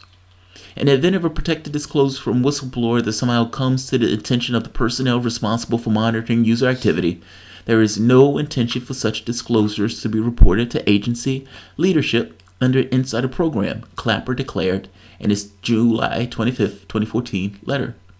There is no intention, is the operative word. This is a political document and needs to be read as such. There was no intention. Well, even that was a lie. I don't even believe that.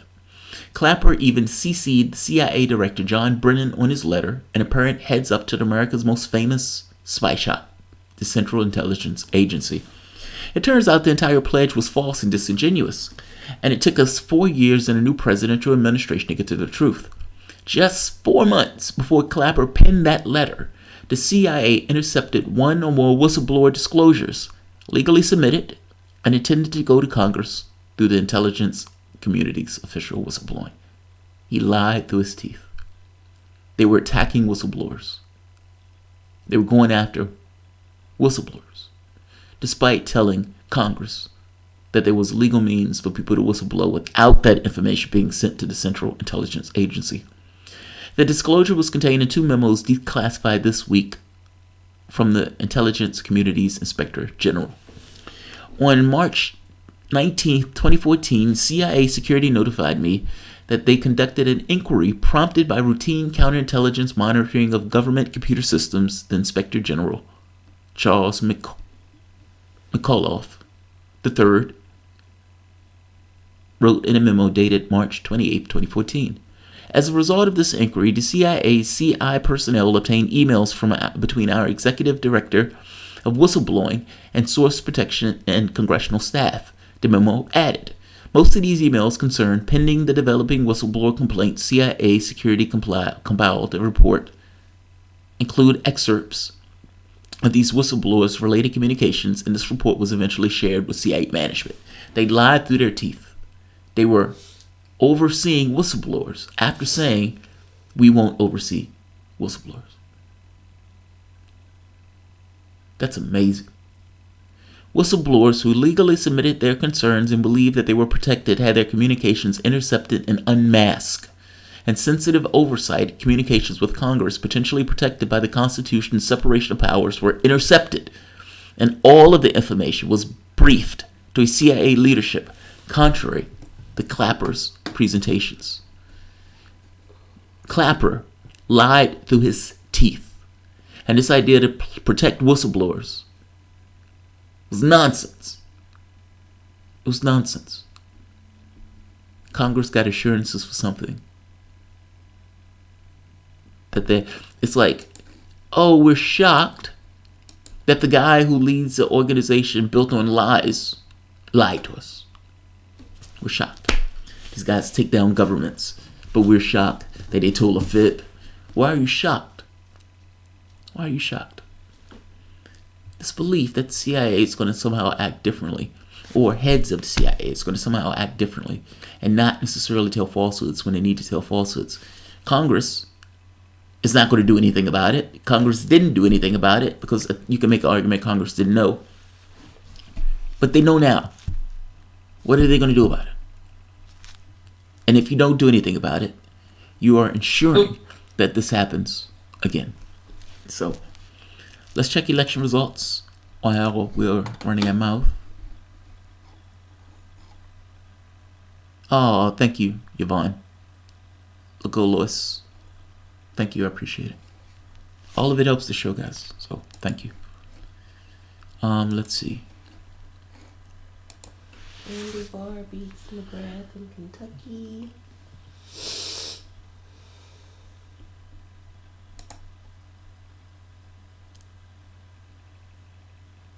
All right.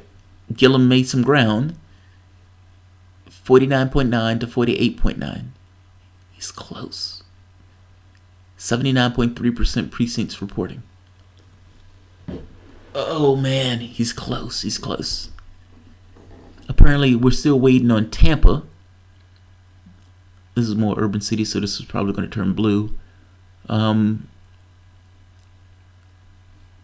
Tallahassee, Gillum did good in Tallahassee. And we're waiting on Washington County. The question is, what's the racial demographic? All right, babe, you're my numbers person now. What is the racial demographic of Tallahassee? The Bay County, Florida. This is going to decide whether Gillum wins this race. If this is made up by more African Americans, Hispanics, etc., millennials, Gillum wins. Same thing with Tampa. If not, and if it's kind of mixed, then DeSantis wins. My wife is crunching numbers. That's not entirely true. That's exactly what she's doing, crunching numbers. Wait, what district? All right, so one district is called Washington County. It's mostly Hispanic. Oh, okay. What about Tampa Bay, Pinellas County? Well, it seems that we're waiting on Pulaski County. Tampa Bay is 63% white. 26% black and 23% Hispanic. In Tampa Bay, 63% white. Well, believe it or not. Wait, that doesn't make any sense. Yeah, because if that number would... 63, Yeah, you can't have that many. Yeah, that's okay. That's okay. Well, it's not me. It's these people. Man, I was doing something. The thing is, in District 6, 15, 16, 18, 25 all went Republican. District 26 and 27. Now in District 27, this district flipped as a House race. Donna Shalala won handedly. Congratulations. You're gone to Congress. And you can fuck over your constituency.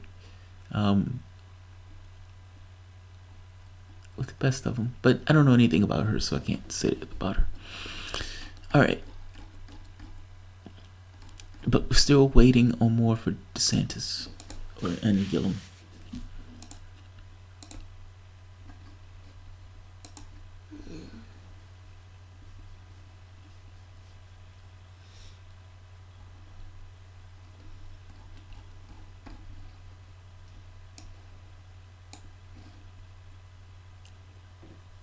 Uh-oh, 80.4% reporting. DeSantis 49.9%. Gillum 89.8%. Oh wait, that doesn't make any sense. 49.9% and 48.8%. You said 89% for somebody. Oh, I'm sorry. And Rick Scott is beating Bill Nelson, the incumbent. Rick Scott may flip this district. At least for the Senate. Democrats has more Senate seats that they're defending, though. All right, what about Ojeda? Let's go to West Virginia. And Pennsylvania. Just King.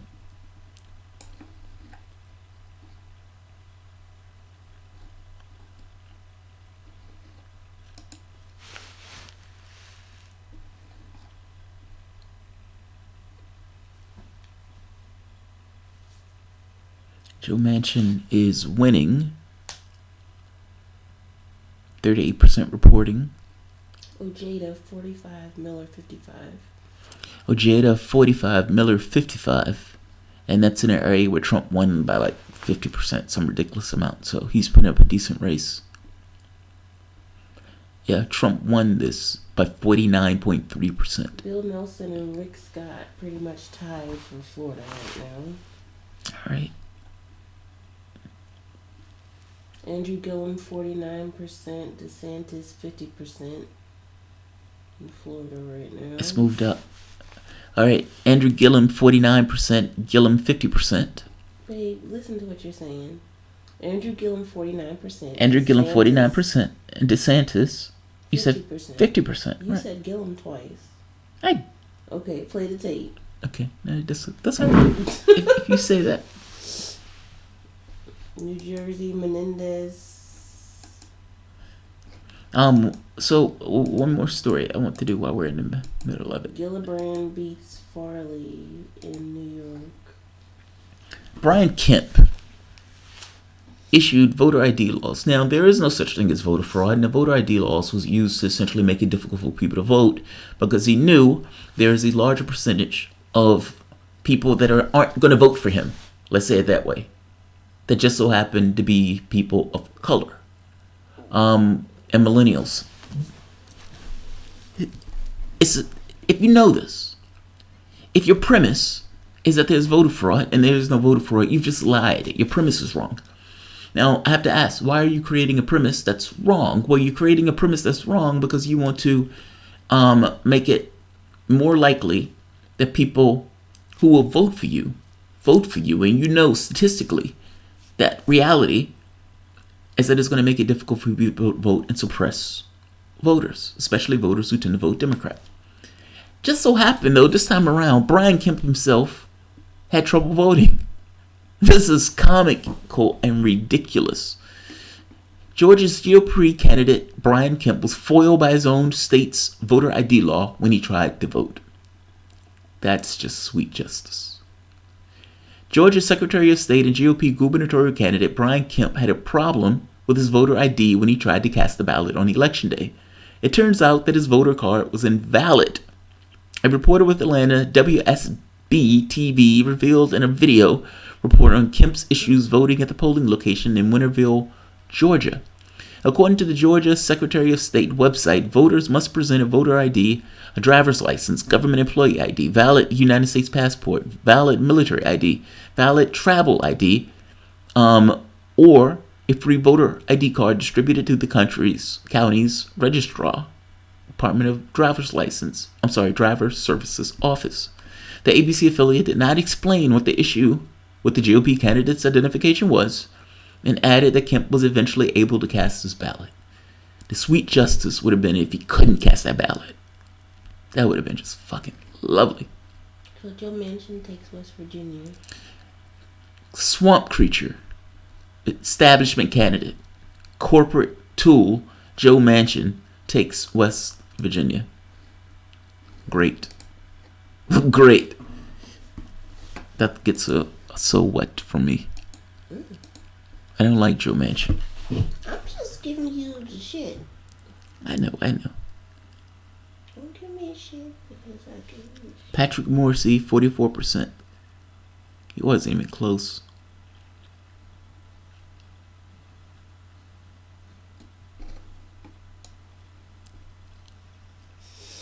Ojeda is putting up a damn good run, man.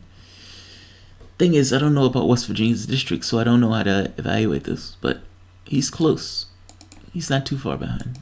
But he needs to make up ground. It's 31.6% reporting.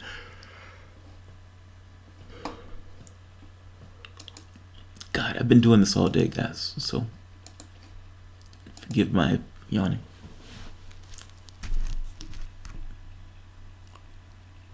Uh, 2.5 left. Alright, let's see who's here. Alright, so some more stuff. Gillum down 120,000 votes. Stephanie. Jeff Williamson. Thanks for doing what you do, Jamal. Oh, thank you, Jeff, and thank you, Stephanie. He's down that many votes, Stephanie, but I was looking at the percentage more than anything else. Let's take a look at this again. What are the other races? Oh, Pennsylvania. Let's see. Pennsylvania. Somebody named Hollingsworth won in Indiana. Oh, it's a Republican. That's a bougie name. You had to know it was a Republican. Fuck that. Barr takes Kentucky. Republican Barr takes Kentucky. It is Kentucky, after all. Let's see. Michigan. House races. Oh, it's not called yet. Bob Casey wins. Tom Wolf wins. Pappas is beating Edward. Oh, I'm sorry, not wins. That's the incumbent.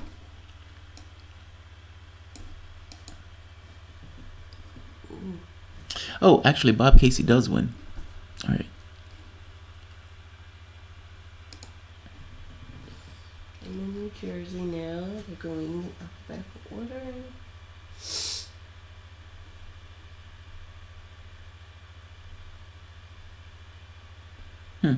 All right, just kidding. They haven't started yet. District 11. I want to see District 11. I'm interested in her race, but for whatever reason, those haven't come in. The other precincts, oh, some of them are. Harris and McCready tied in North Carolina. Bud, Republican Bud, 48% over Manning. God damn it, take this off the screen. Don't nobody care about Trump's job performance. Florida believes that Trump's job performance they approve of. House results. Oh, and there's also marijuana initiatives all across the country. And there's a initiative in Colorado, Amendment 47 and Proposition 112. Both of those have to be watched. Proposition 112 is a big deal. Governor results 11-13.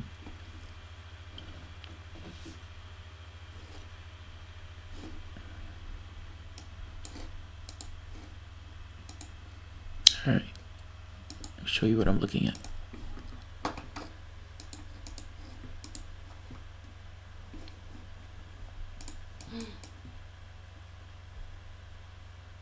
Damn it.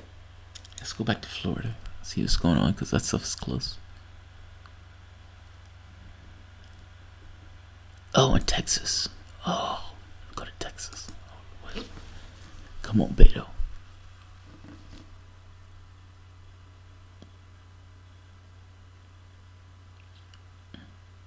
Beto, 3% reporting. 51.5%. I've said that Beto was going to win, so I'm focused on this race. Like, all right.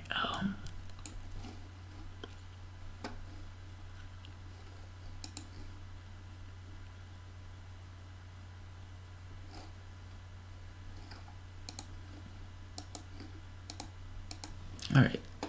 Let's see who's here. Hello, it's Beto. Dark Roasted left it. Beto gonna win, Stephanie. I hope Beto wins, man. God, you have no idea how much I want Ted Cruz to lose. And I know when I talk about this, I talk about this in the context of wanting Ted Cruz to lose because that's how I am experiencing this race. Right, Trudy. Oh, please, please, please make Ted Cruz lose. I want Beto as a blunt instrument. And I want him as a blunt instrument from the left. Just out of the blue. Bob Menendez wins in my state. Bob Menendez is a crook. Bob Menendez should probably be in prison, let alone winning a congressional race. I can't think of a better finish to the day than watching Ted Cruz eat shit. Jeff Williamson. Very poetic, Jeff. Very poetic. Gonna vote here in social soon. Gonna vote me out some repugnant swamp baby. What? Pasted Doughboy. Bootlicker Cruz. Dunk him down, Beto. Stephanie. Stepping outside. Right on, Trudy. I was sitting here watching a hockey. Alright, let's see. Let's check Gillum, because that race was extremely close. Alright.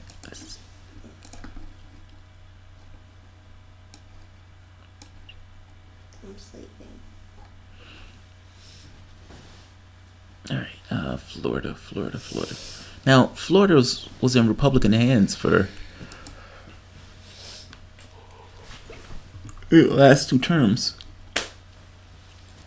This is not me making excuses for Gillum, but oh, that's not looking good though. 84% reporting, 49.9 to 48.8. Sounds like a lot, but Florida is a massive state, so. Cuomo takes New York. Cuomo takes New York. Rick Scott, 50.4 to 49.6 over Bill Nelson. Bill Nelson is an incumbent, and he is down. What's an incumbent? The person who was in office prior. Oh, that's what's okay. Yeah. When you said it, I was like, maybe that's not right. No, you got it right. All right, let's keep going. These are the races as we have them so far. Next year, we're going to have an election team. You are my election team, babe. No.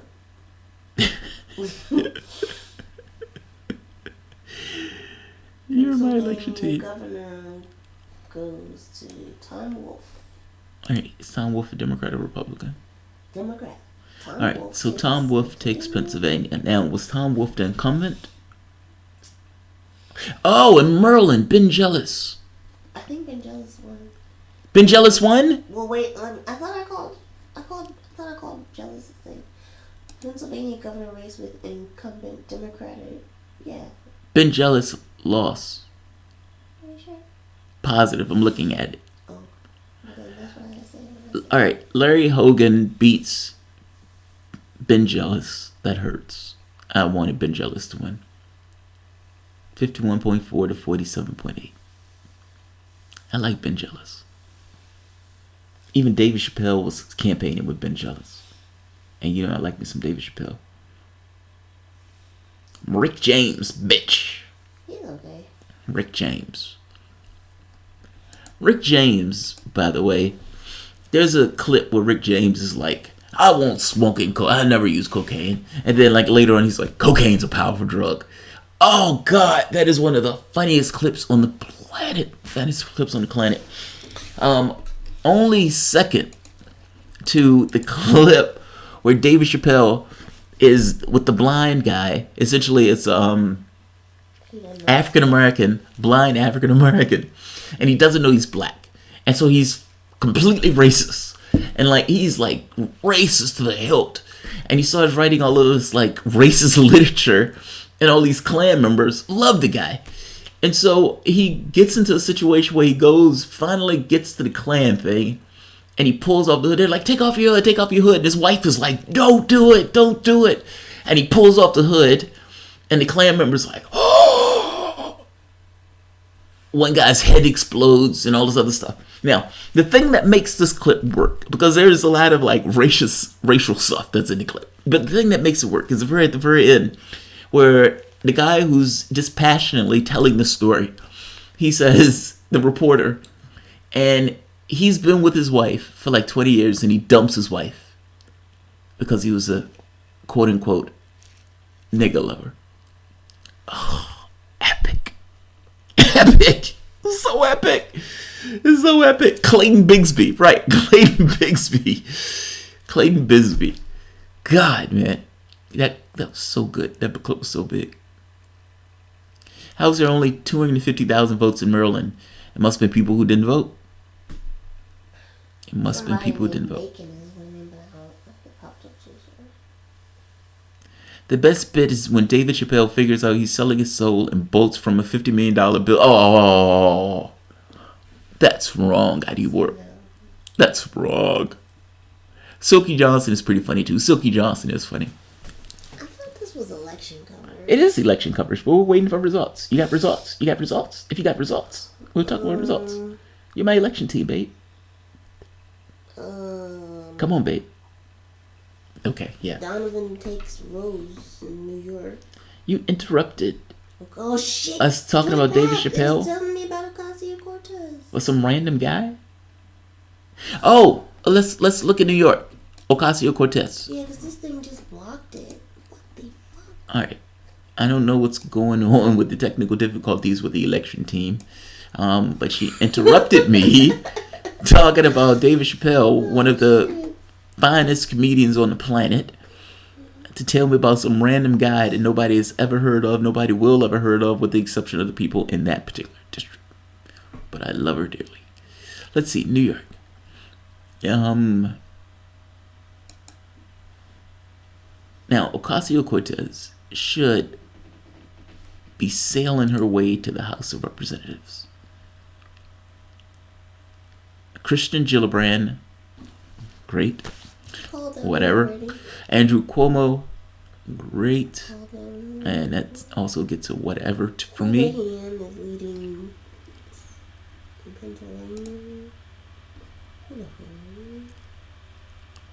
Alright. Make sure nothing weird happens. Joe Crowley stayed on the ballot line because he believes that it was immutable and impossible for him to get off the ballot line, even though it was perfectly possible for him to get off the ballot line. Oh, she is crushing! Look at this. 79.7%. She is crushing. 78.6%. She's going to win this hands down. She's going to Congress. I'm giving a heads up now. Congratulations, Alexandria Ocasio-Cortez. You won. Don't let people down. Full stop. I will be the first person to criticize you. I can say full stop anytime I want. Full stop. Like right now, full stop. I just said it just for shits and giggles. That's mature, babe. Call me a petty Betty all you want. Full stop. Petty Freddy. Fair enough. Player Hater Balls is my favorite Dave Chappelle skit. Player Hater Balls. Oh, I don't remember that one. I'll know it if I see it. Anthony Reyes, thanks for streaming. Oh, thank you, Anthony. I appreciate it. I enjoy streaming, believe it or not. Next year we'll have a better election team. They're saying, my wife is saying next year we'll have a better election team. Maybe. Everybody online that's covering the election has like swarms of people to monitor everything. It's just us. in this little phone booth. Too much shit. Player hater balls. I don't fully remember player hater balls. I'll know it if I see it.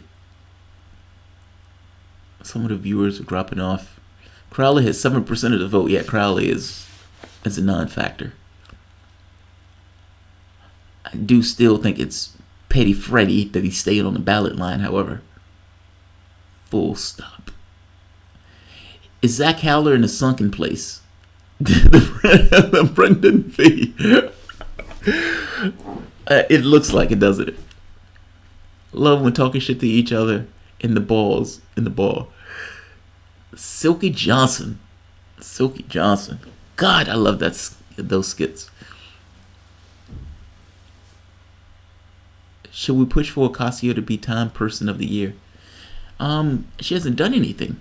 I mean, she's taken down Crowley, but I mean, I want to see what she does in that office. Democrat Casey. Rick Scott to Florida. What the fuck is it in Florida? Water? You think they have lead in the water? That's why Rick Scott is winning. Let's see. Got red in the water. No, lead. To Cruz 49. Beto to 51. Cruz 49. How many? It's gone now.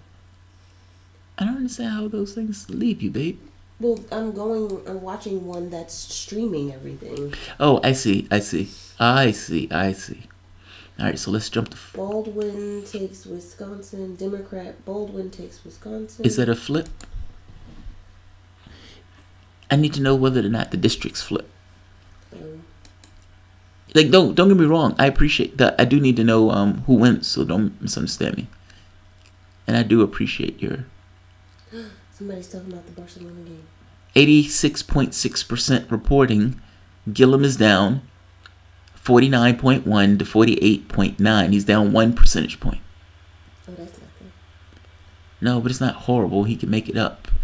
I mean, 86.6 reporting. And they haven't called it, so...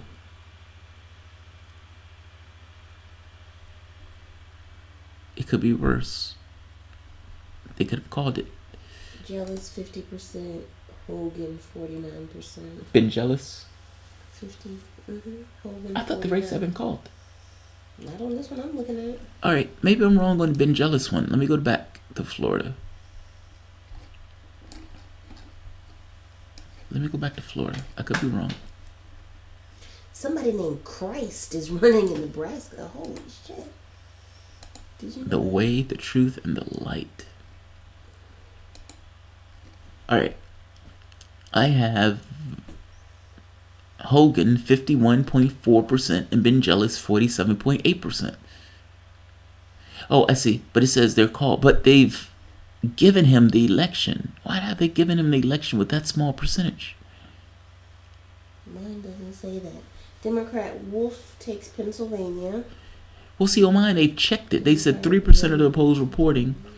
All right, I need to back that up because that doesn't make sense. Ben Jealous.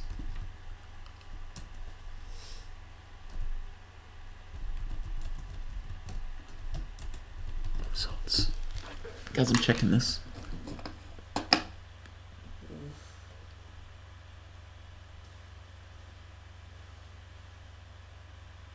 Yeah. Maryland Governor Larry Hogan projected to win. Projected, but not called. Well, that's the call.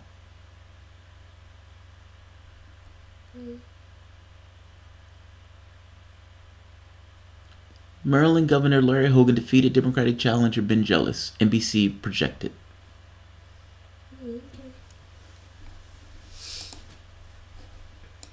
Again, let me let you see what I'm seeing.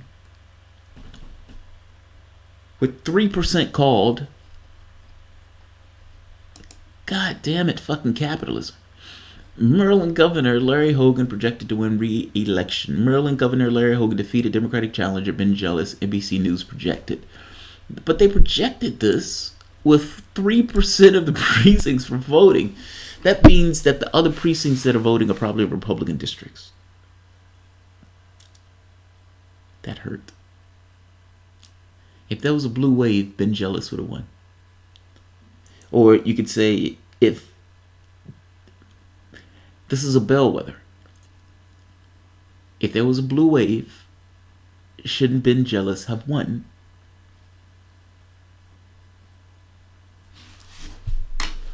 Let me ask my audience, because my wife is not going to answer that question. I'm gonna have sleep, babe. I'm not blaming you. I am not blaming you at all. Not blaming you. Player hater balls. There is no blue wave. Creative experiments. I'm agreeing with you. Creative wave. Creative experiments. There is no blue wave. There is a drip. That is a tear that falls from the eye of every Democrat. As there's no blue wave. Babe, earlier today, when asked on Faultline Radio, how did you feel about blue wave? You said there wasn't going to be one. You say you don't know, you don't care. Yeah, that's true. I don't know and I don't care. No blue wave or red wave. Yeah, it's almost like stagnant. That's what I was going to say. It seemed like it stayed the same. Which is a fail for Democrats. Well, Democrats themselves are a fail. So. No, you misunderstand. When Obama was in office, a bunch of Republicans took over one of the branches. And then the other branch was taken over the next successive time. In this situation, if Democrats don't take at least one branch, they got to take at least one branch. And to be honest, I want them to take one branch. I want them to take at least the House. The reason I want them to take at least the House is because I want to check on Trump's power. And that's assuming that that's a check on Trump's power, because, you know, a bunch of these guys are invertebrates. But I absolutely, definitely want the lefties to win. I want the lefties to win. The DNC was against Ben Jealous because he was a true progressive and he never supported him. Fair enough. They've been jealous. Anthony Reyes. So it's not a blue wave. It's a Crip teardrop. A Crip teardrop. I love that. You know what's funny? This fucking thing on my face. On the other side. It annoys the hell out of me. Alright, let's see. Let's check on Jada. Ron DeSantis is up by 87,000 votes against Rick. Rick Scott is ahead by 64,000 votes. Okay, that means what's his name is gaining on him. And I know gaining, the votes have already been cast, so it's not, it's just gaining from the perspective of our knowledge of that stuff. Marching huge wins in the state, solidifying the majority and securing a big win. What's the news? Florida is not called yet, but it's looking hard for either Nelson or Gillum to win. Fuck you. Get your glasses fixed. Apparently my wife is receiving the bad news of Andrew Gillum. 49.9%. Andrew Gillum 48.9% with 92.8% reporting. Oh man, it looks like Gillum is going to lose this. But we'll see. Put it this way, there's a hard path. If Democrats, and let me show you what I'm looking at. If there is no blue wave, I'm not looking at that. He looks like such a goofball. That's funny. Go back to what you were doing. It's funny to me. Laughing at him is funny to me. It makes my day. You're not trolling me, sir. You're not trolling me. I'm trolling you. I'm trolling you. You're so mature, babe. You haven't seen my escalation on this. You're so mature. I have several escalations planned against one abusive Sam Cedar. Save Sam Cedar's work wife. Save the world. And I mean that. Oh, Jesus. This failure here today for Democrats. Cedar's going to sit on his show and say, oh, those people should have just voted Democrat. It doesn't matter what people should or shouldn't do. It matters what is. It matters what is, asshole.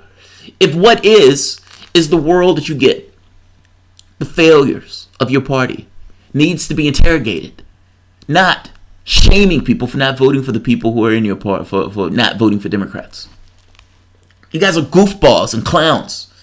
The reality of the world is that people are suffering and hurting, and they're looking for things as a way out. And Democrats, instead of going for this transformative economic message, no, invertebrates. Invertebrates. And what is the role of the Cedars of the world? To look down smugly, condescendingly at these invertebrates and say you should have voted for these invertebrates. As if this was somehow going to bring some level of change to their lives.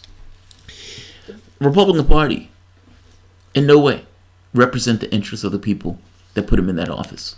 And unfortunately, the Democratic Party couldn't landslide knuckle draggers.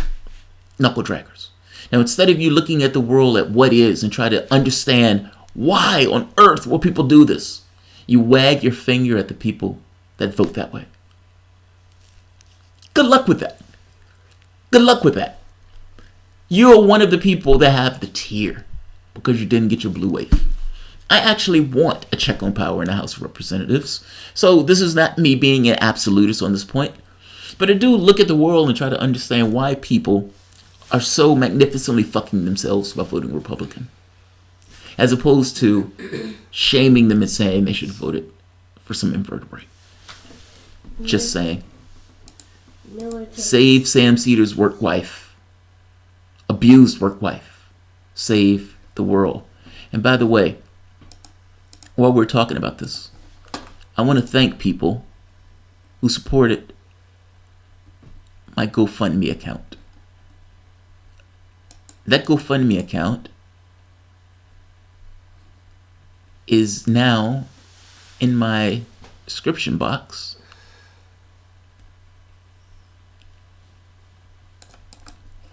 And I want to take a second to thank the people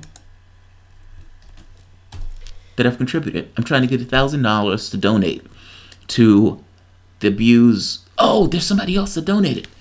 So all of the money goes toward the Center of Domestic Violence. All of it. I don't get a dime of this. So, to some degree, I'm pulling resources for myself in order to do this epic level of trolling. Save Sam Cedar's abused work wife. Recent donations. Nuno Martins. Thank you. All of your funding. Laura Rowley, Jamarl Thomas, Wesley Walker, Barbara Mercer, Roy Scott, Kalita Klein, Justin Ellen Essen, Danny Knapp. All of you are assisting Center Against Domestic Violence. My goal is to raise $1,000. Save Sam Cedar's abused work wife. That's the image of Michael Brooks. I don't even remember his name. I just call him work wife. He's a nothing. Michael Brooks. Save Michael Brooks. Sam Cedar's abused, broken work wife. All right, I'll diverge from there. Let's go back to the election coverage. Miller takes West Virginia over to Jeddah. Oh, he loses West Virginia. Oh, you guys didn't see that. All right, let's flip this back. Right here. This is Sam Cedar's abused work wife. Michael Brooks. Save Michael Brooks. Save the world. All right, so let's go to West Virginia. What is this? Oh, Beto. All right.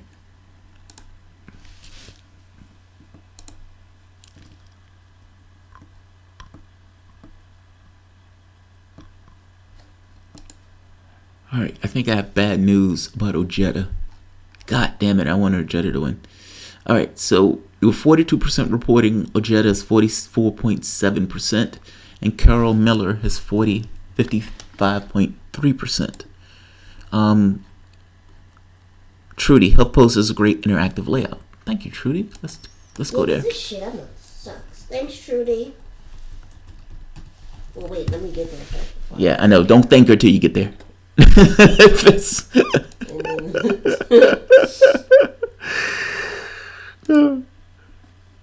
Don't give her credit till you actually see the results.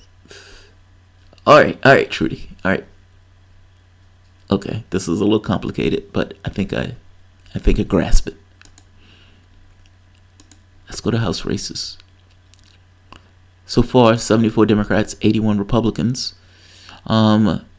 let's go to West Virginia. Where's West Virginia? You know, as a software engineer, one of the hardest things in the world is trying to figure out how to show people information. Well, I still have the skill set, and I did that for 8 years, so my knowledge base is still there. I mean, if this fell apart, I can always go back to that, ideally. I just hated it. So there is that. But mentally, my brain worked that way to some degree. I think it works a little bit better this way.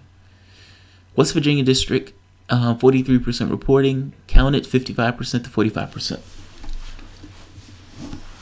All right, and for the governor race,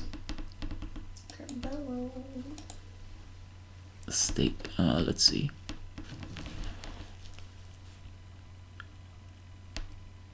What's the other races we're looking at?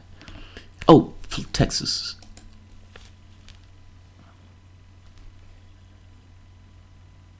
Oh, 6% reporting. Shit.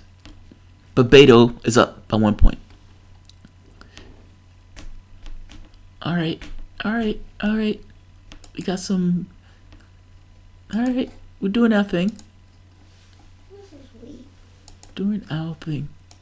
49.8 Beto, 49.1 Cruz. Yeah, it's close. It's very, very close. Gillum, 40. Guys, I appreciate you guys being with me here tonight on election night. I consider this to be 48.8 Gillum, 50 DeSantis. I think Gillum is going to lose. Rick Scott, 50.5. Bill Nelson, 49.5. What was it?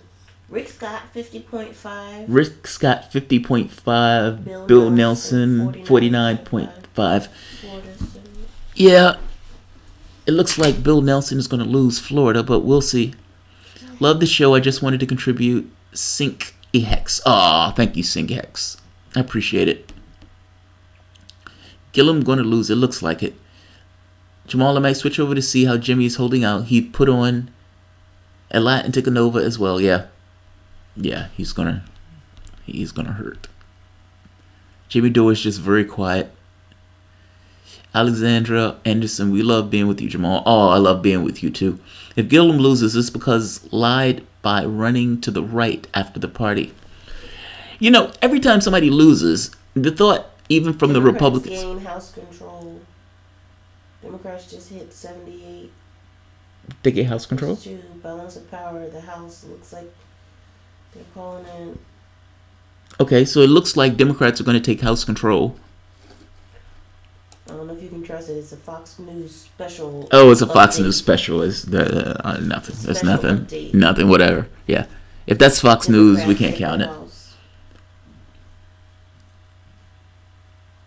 Yeah, we can't trust Fox News on that. I'm going to clown Jimmy with smug fuckboy faces. Oh, don't do that, Anthony Reyes. He's probably already having a bad night. I mean, keep in mind, there's certain people that Dore wanted to win. Just like me. There's certain people that I wanted to win. Two things I just want happened. That's all. Democrats take the House. Doesn't have to be a blue wave. I want them to take the House. And Ted Cruz to lose. I want him to lose. You have no idea how much I want him to lose. Yeah, Gillum is about to lose. Yeah, I think Gillum is about to lose. I have to accept it. I think he's going to win. I hope he does. I mean, I hope he pulls it out. But God, it is going to be a tough run for him to win. Let's take a look at what I'm looking at, guys. So I have like several screens open at this point. So for Florida, let's use Trudy's. Thousands gathered to okay, support wait a minute. Beto. This one is easy. Trudy. Let's see, Florida. I gotta be honest, Trudy. This one seems a bit easier to use to me. But I do like that one. I'm more concerned about the information. In fact, fuck, let me close these. This is Beto party. They getting ready. Seriously? Beto is getting ready to party. Beto is getting ready to party. Oh God, let Beto win. Let Beto win. inches ahead. If there is a God above, let Beto win. Reporters gather in El Paso Stadium. Oh man, let Beto win.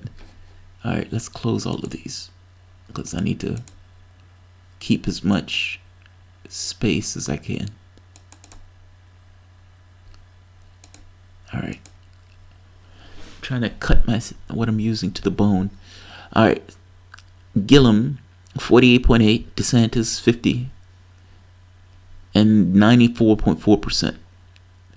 Gillum needs to pull out of the next, 5.6%. He needs to pull out, 2%. 1.2%. So that's not horrible, but Jesus Christ. And same thing with Bill Nelson. Bill Nelson needs to pull out a full point.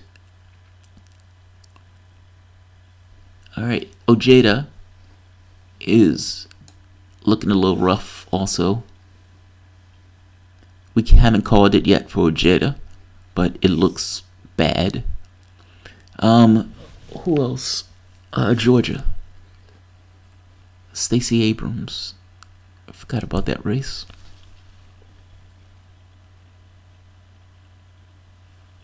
Abrams is not taking that one. She is not doing well. That's amazing. The person who's trying to expand the number of votes for people is losing to the person who's trying to constrain the number of votes to people. Miracle. And you know the wild part about it?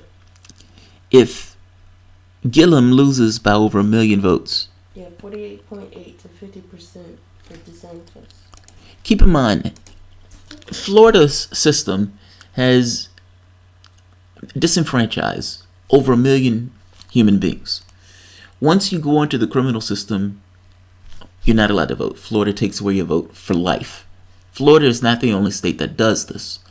And DeSantis, I think, is up by 100 and some thousand votes, which means that the number of people who would have voted in those elections, especially if those people were overwhelmingly African American, would have likely went for Gillum. Voter suppression is real. Voter suppression is real.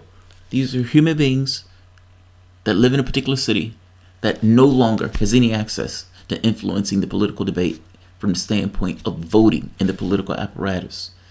And again, if he loses by under 100,000 votes, hell, he could lose by 500,000 votes. And it is still a situation where, depending upon the number of people, African Americans, and I'm saying African Americans or Hispanic because they tend to vote Democrat, so it gives me a clear indication of where these people will tend to vote just from a percentage basis. It makes a difference. It is voter suppression. It's an invisible voter suppression. We don't even pay attention to it per se. Oh, they're just convicts. Yeah, they're convicts. But the difference in who's going to be governor of your state to some degree depends on those convicts. And if you're Democrats, you should fight tooth and nail to get rid of that defect in your society, that deficit of democracy. Just saying. Let's take a look at the voter thing.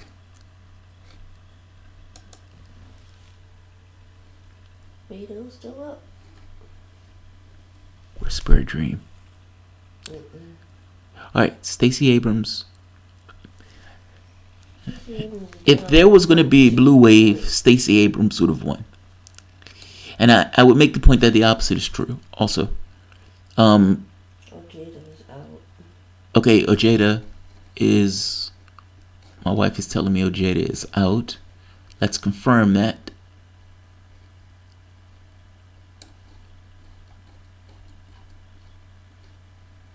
It's 50-something to 44 if I remember correctly.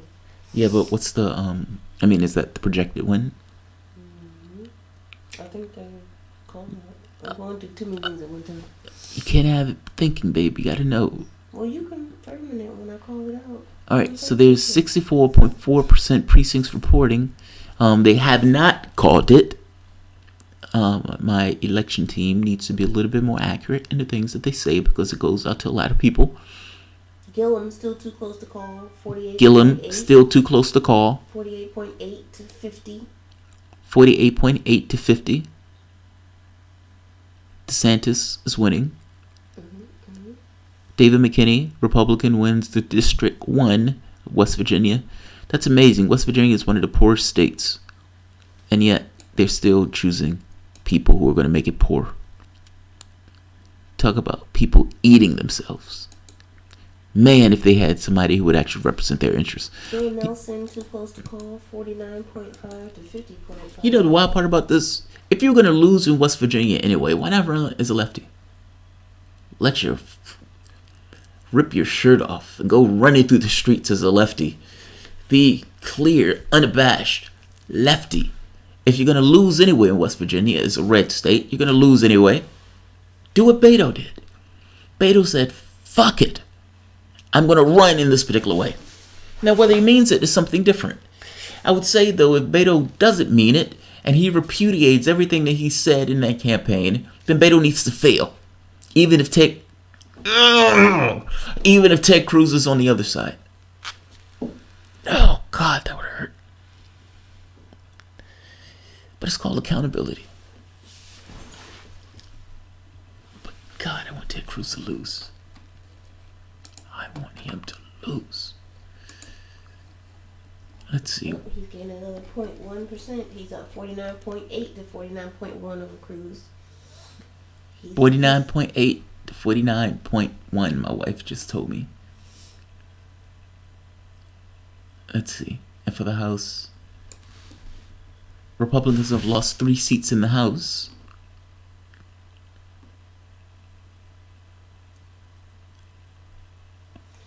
Somebody named Riggleman went up against somebody named Cockburn in Virginia. Somebody named Riggleman went up against somebody named Cockburn. I know who Cockburn is. Cockburn. Sounds like it is being medicated. Alright, here are the results for the states. Bill Nelson. Oh man, Bill Nelson. Well, wait a minute. Bill Nelson is gaining. Oh, shit. It's past my bedtime, man. Oh, it's 4 a.m. here.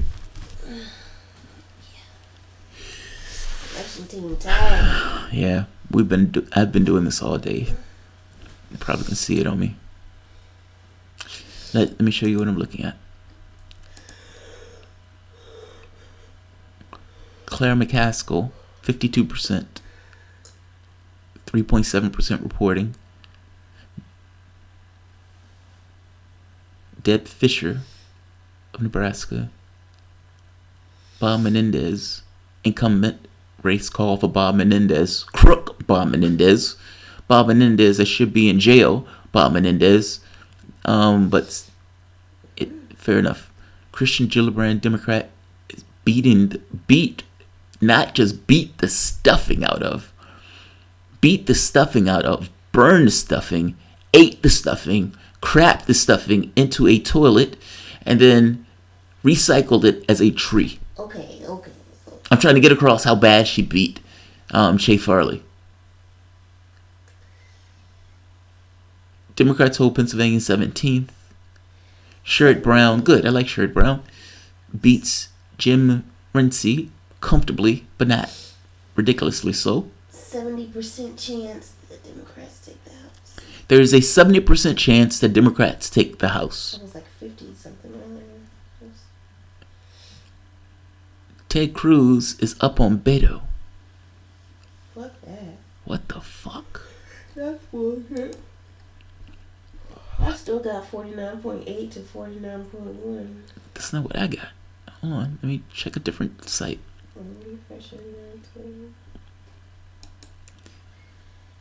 Okay, so there was a switch. God damn it, this website sucks. Alright, hold on. Dems have gotten 7 seats. That was alright. Ted Cruz is up 50.49.3.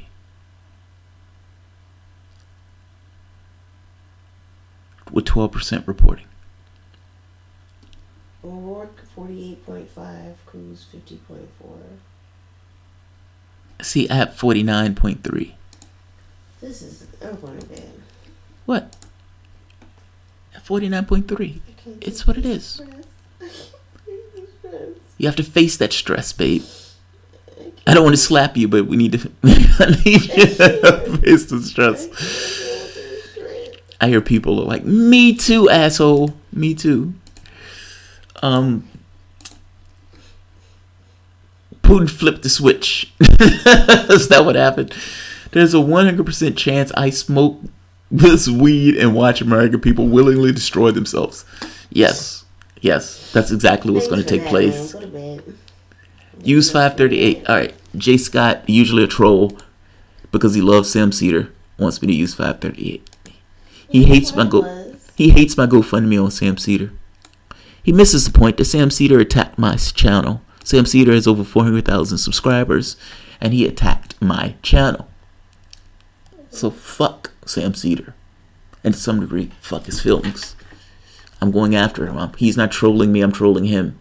You have yet to see my escalation on this point. You're going to hate me if you hate the jokes that I have with Cedar. Calm down, buddy. I'm calm. I'm completely calm. It's 4 a.m. and you're screaming at me. It's not 4 a.m. It's 3:56.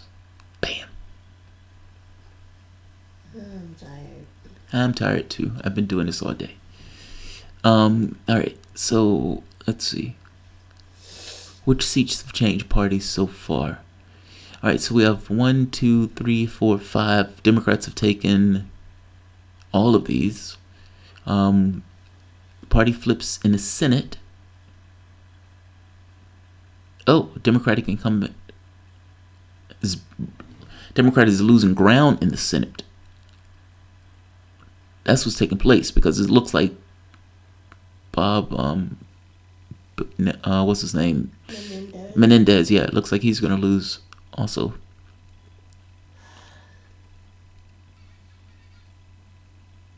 But you must understand, Democrats had a hard road in the Senate. That's why it was more likely that they went in the House. Did you know that at one point it didn't look like the Republican Party would ever take the House? Democrats owned the House of Representatives for 40 years. Until they gave themselves, essentially, people started taking cash. Actually, Newt Gingrich was the one that made that change or made that shift. Newt Gingrich used to go to the well of Congress and give these fiery, vicious speeches that would, go after the opposition in these really horrendous, nasty terms. He was the nastification of Congress. You like that word, nastification? My wife loves that word. The nastification of Congress.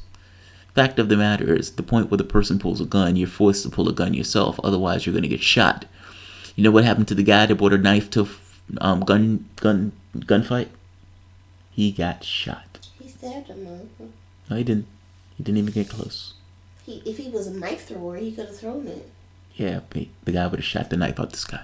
That's not. I think the chances of me throwing a knife accurately are as good as somebody shooting me from a long distance. Besides, that knife has a hit you in like the throat or something for it to.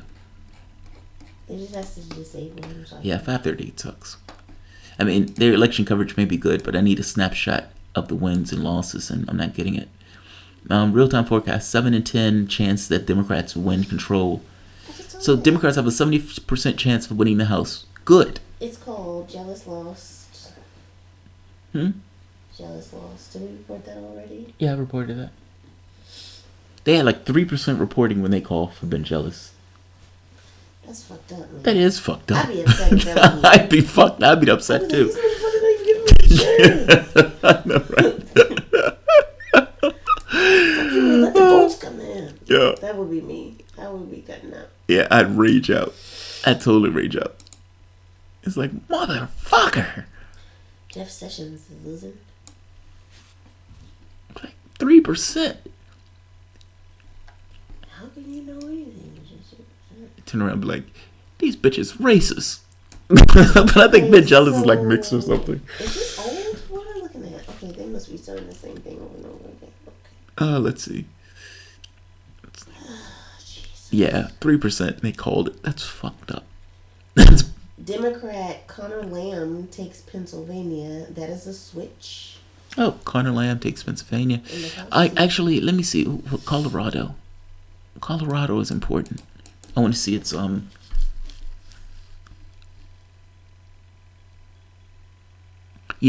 by time, I know this sounds bad, but by time this is going to go into the next day,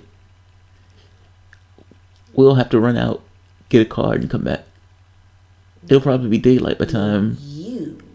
I need somebody to man the thing while I go. Man this bed and take my ass to sleep. It's 4 a.m. here.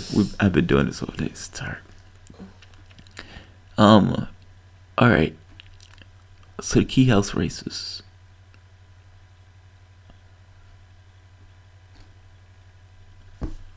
I want to see the amendments.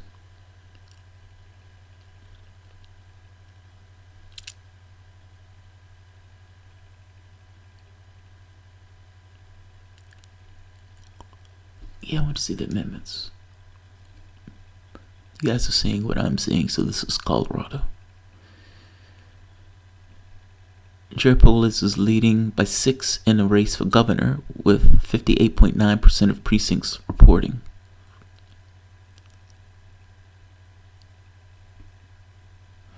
I don't know if I'm not a vote blue no matter who, so I don't particularly care. I care if it's a lefty. If it's a lefty, I want him to win. But I gotta be honest. They've been getting slaughtered.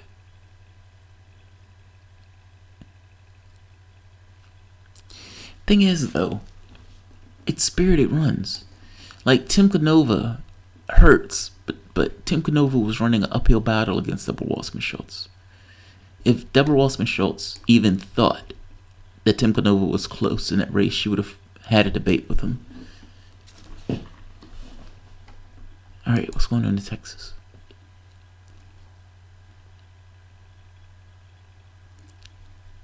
Oh, check Florida for me. I'll pay you. I give you money. What kind of? My wife is You said check what? Florida. Tim Canova loss hurts. Tim Canova loss does hurt. What am I looking at? Okay, so 98% reporting. Gillum, Trudy, we're not taking a break. Gillum 48.9. This is a holiday, Trudy. I can rest tomorrow. Gillum 48.9. DeSantis 49. Jake Smith. But I'm glad Cordray lost. I worked on the Dennis Kucinich campaign. Fair enough. But don't tell me to check stuff if you're not listening. Oh, what is it? I'm listening. 98% reporting. Andrew Gillum 48.9. DeSantis 49.9. So he's down a whole point. Gillum is down a point with 40. What is it? 98. 98% reporting. 98% reporting. Trudy, Republicans only need 5 more to hold the Senate. I strongly suspect that they'll get that 5. I really do. Bill O'Reilly, thank you, Jamarl. Aw, you don't have to thank me, Bill. This is a holiday. 9.7. It's undemocratically appointing a position instead of electing it. Which one are you talking about, Bill? John. Who is this fucking Bama? Cordray used racial McCarthyism against Kucinich. Oh, that's gross. Then yeah, let him fail. Let him fail. Ojeda hurt so much. Just as a guy was my straight talking facts. Well, I'm saying this wrong. Anthony Reyes. Ojeda hurts just as much guy with straight talking facts bring all the smoke with him. I loved Ojeda, man. He's like, angry. And I'm like, yes, I like you being angry. Go out there and hit somebody. Politically, that is. Oh, I was going to say that's Politically, let's tone that down, right? Let's tone that down. Who would be House Speaker? Princess P. Oh, the Iron Stache. I forgot that. Wisconsin. I forgot the Iron Stache. The Iron Stache. I love that guy. I even love his name, the Iron Stache. It's like a wrestler, the Iron Sheik. That was Wisconsin. 95% chance the Democrats take the House. There is a 95% chance Democrats take the House. That's bragging like a bull. That's one place reporting it. 38 still has. 538 still has it at. Oh no, they got it at 90%. 538 is 90% chance the Democrats take the House. Tammy Baldwin won her seat. Is that the lady from Special Victims? Yeah, the one that no legs. What? You said yeah. You didn't hear what I said. I thought you said a Special Victims unit. No. I was looking at this lady that's. All right, let me let you guys show you what I'm looking at. You said yeah. Well, one of the senators. Oh. Randy Bryce. All right, so Randy Bryce. Trump won this district by 10 points, and Paul Ryan won this district by 34 points. The Iron Stache lost to Brian Steele. Again, he was a lefty. This hurts. There is no lefty takeover. I'm sorry, there's not. Happening now, Governor Battleground. Projected winner of Arizona, Doug Ducey. Jim Sensenbrenner, 66.3% to 37.6%, hasn't been called yet.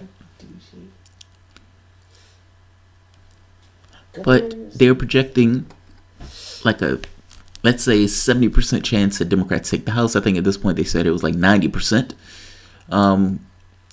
So at the very least, there's some level of check on Trump's power, where they don't necessarily have both branches of government. And the House is essentially a dictatorship.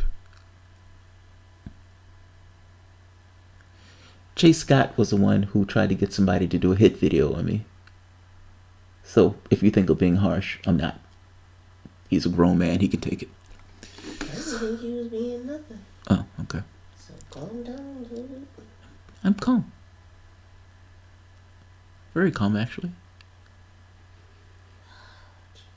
I gained power from trolling. I grew up playing barbershop chess. And the stuff that we used to say to each other, oh my God. Who are you talking about? I'm talking to you. You're not talking to me because I know you. Attacks on Sam Cedar have just begun. I am going to enjoy this shit. You have no idea. The idea that just because he has so many more viewers that he thinks he can crush my channel is nonsense. He has no idea what's going to take place. Takes North Carolina over Manning. Who? Somebody beat somebody named Manning. Oh, Chelsea Manning? North Carolina, Manning loses to somebody named Alright, Bud. so apparently in North Carolina, Chelsea Manning Loses to Bud. loses to someone named Bud something. No, Bud is the last name. Alright, let's check.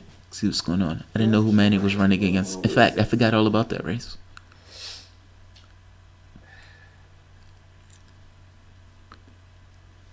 Alright. Oh, no, that's not Chelsea. That's somebody named Kathy Manning. Who's Chelsea Manning? She ain't running for no office. You know Chelsea Manning? The one who gave up the information, She ain't running for Obama. office.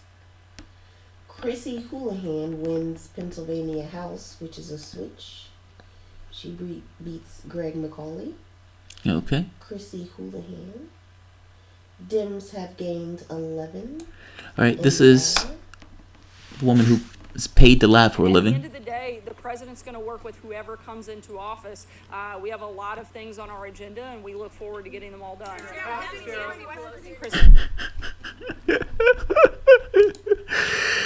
That's a woman that, oh God, she has to cry at night. She has to cry at night. Her husband has to hold her as she weeps. If she has any level of conscience or soul. Just saying. The used car salesman has a kid. The used car salesman's going to sell that car. Let's listen to what she has.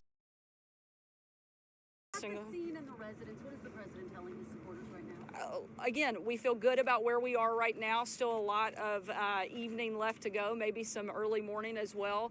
But I think Mike Brown is a perfect example of a candidate that, frankly, went through an extremely tough primary, and immediately following the president came in, did an event, unified the party, and I think we saw that come through tonight. Sarah, over here. Sorry, Steve, go ahead. Looking over the whole landscape of the country, are we seeing the blue wave that perhaps had been anticipated by some? I think James Carville said it best when he said anybody that was anticipating a blue wave tonight's not going to get it.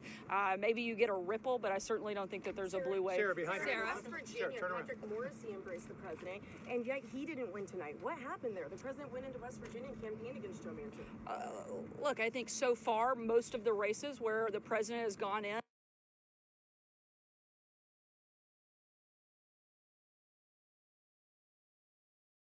All right, enough of that. I only have a low tolerance for Sarah Huckabee Sanders. Mike asks, she reminds me of my third grade gym teacher. Why does she remind you of your third grade gym teacher? Against Sarah Huckabee Sanders. She's the press person for Donald Trump. What you got against her, baby? Well, she lies for a living. Sarah said, oh, I'm not saying that. Her dad is Mike Huckabee Sanders, not normal peeps. Yeah. Certain point is like, I can't say that. Sarah Sanders is my least favorite Handmaid's character. I love that.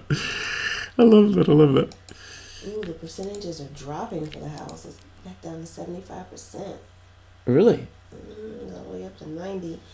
538 is saying that All right, 538. Democrats have a 70. Well, this is Democrats have a 9 in 10 chance of taking the House. Refresh it.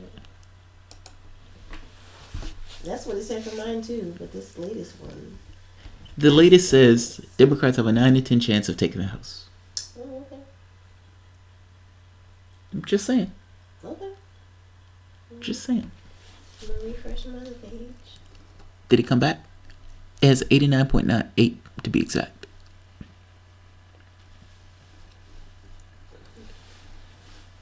God, look at their team of people. They have a ton of people. See? And they're just showing it. Personally, me don't think the lady protests too much. And I'm talking about all of these, showing all of this. It's just lavish. It's like, oh, this guy has a sports car. What is this guy trying to cover for? Alabama looks like it will probably pass a state policy against abortion, with 31% of precincts reporting 66% have voted yes on Amendment 2. That's a backwards fucking state. God, some of these states are backwards. So Alabama is voting against abortion. Yes, Alabama is voting against abortion.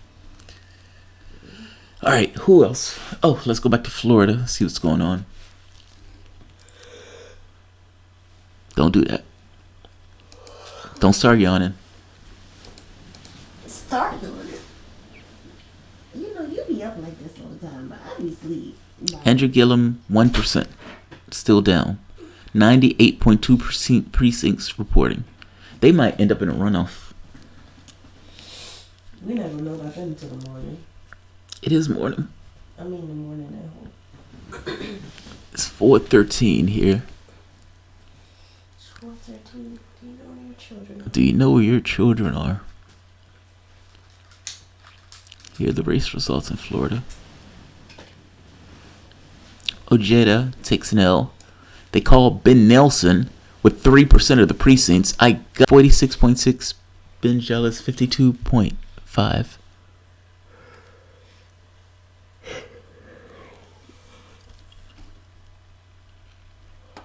Here's a good one. We see James Party so far. Party flips in the House. Alright, final election 538 may decided. Okay, I don't deal with that. Let's see all forecasts. Here we are. 4 tweets and then I have that. Alright, 7 and 8 Democrats win control. Our chance of each candidate winning with all 435 districts. Alright.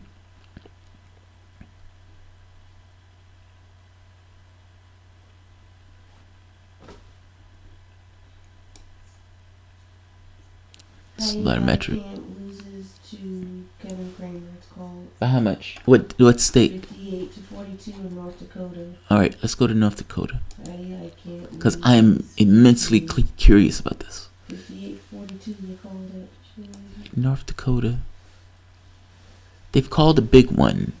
Incumbent Democrat loses.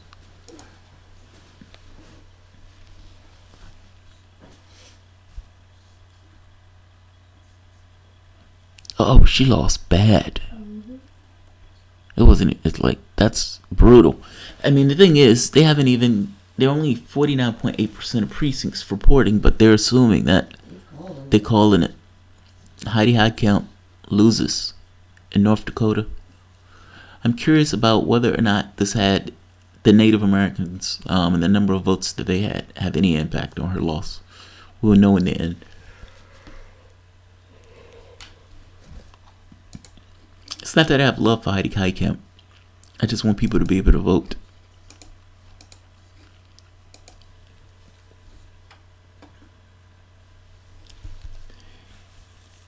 Anterior pelvic tilt. I'm trying to decide if I should take a Xanax or go hang myself.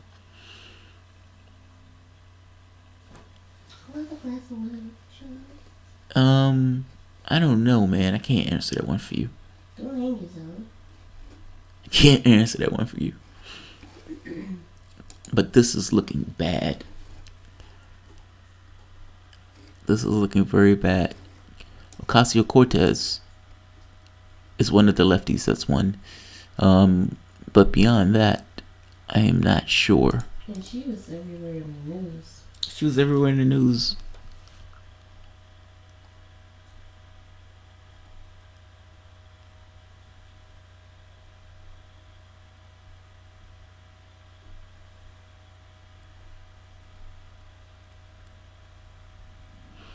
$50.6 to 48.8. Ted Cruz winning 24.8% of the precincts reporting.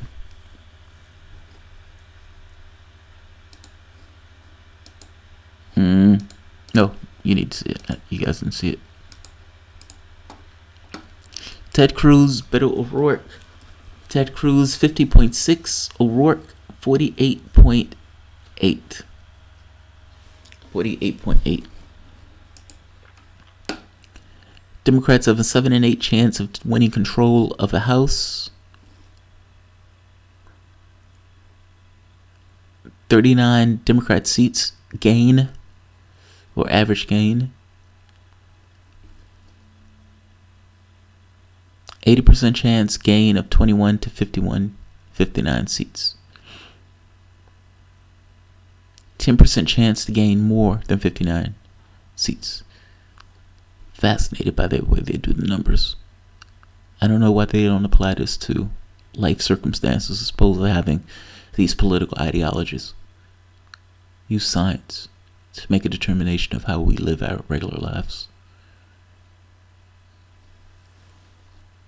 But that's just me. I trust political ideology less. Alright. The Everyday Progressive Show. What up, Jamarl? What's happening, Everyday Progressive Show? Decent night for Progressive so far. I think you're being sarcastic. It's hard to read sarcasm sometimes in a tweet or in a small thing. I've seen people lose all night. Canova wasn't just destroyed. Canova was destroyed. His bits pulled together, burned, eaten by Deborah Wasserman-Schultz, crapped out, used as fertilizer to grow a tree. Colin Allred projected switch for a house in Texas. Alright, there's a house switch in Texas. Colin Allred, Democrat. Called Colin Allred, Democrat.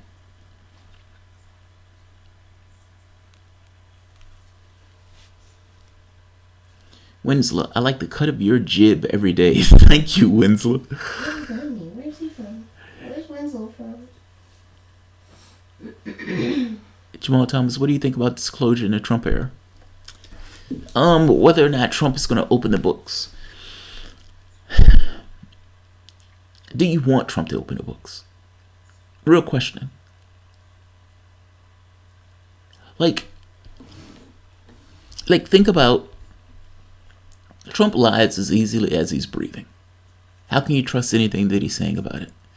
And when for something like disclosure, you would want to have a very clear idea on what is objective reality. You have people talking about aliens eating babies and whatnot. And you have your reality show hosts. You know, they're shooting down missiles with missiles. Star Wars. What do you think they're going to do with that technology? Real talk. What do you think they're going to do with that technology?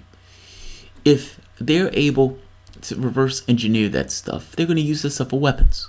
They're going to have weapons platforms flying in space that's dropping bombs onto the planet Earth. That is already in the Air Force's goal set, even beyond getting to this thing.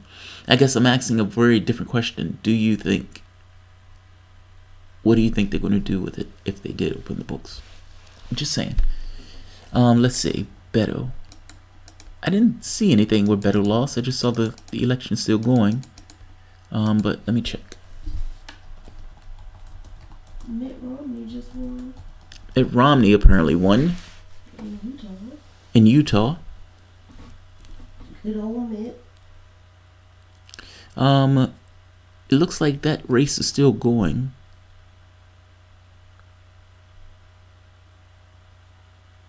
Yeah, still going. Oh, GOP Ted Cruz projected to beat Democrat Beto in Texas.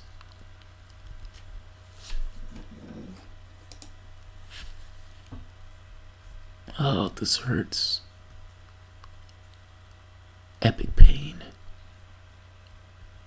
You have no idea of my pain right now.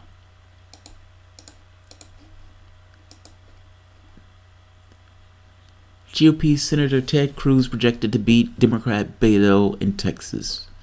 Republican Ted Cruz in Texas projected to win re-election in his second term in the U.S. Senate, emerging victorious from the toughest political fight of his career, according to NBC News. Cruz overcame significant deficits in fundraising and enthusiasm is an understatement, to beat Democrat Beto O'Rourke in one of the most closely watched races in the country.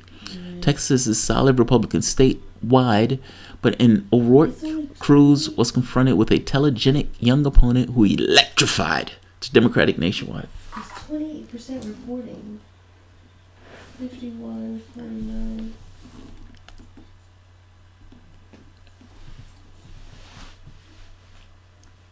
God, See? they picked... Times just called it for Beto.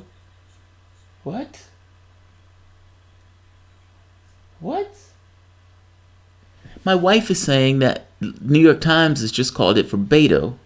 Wait a minute. We have a discrepancy here. Political. That's what I'm saying. It's 28% reporting. But how are they calling it for Beto then? Babe, I'm just telling you what the thing said. Then why is this other one calling it for something different?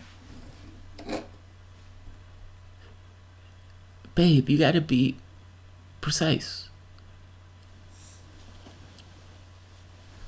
I didn't tell you that other one called for Cruz.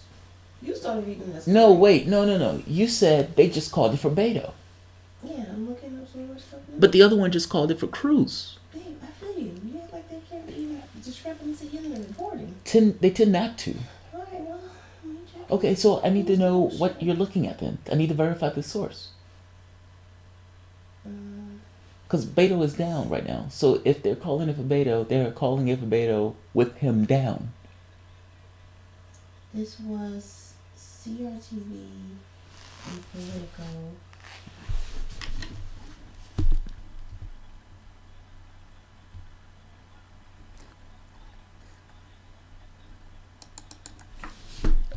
Babe, I need to verify what's going on.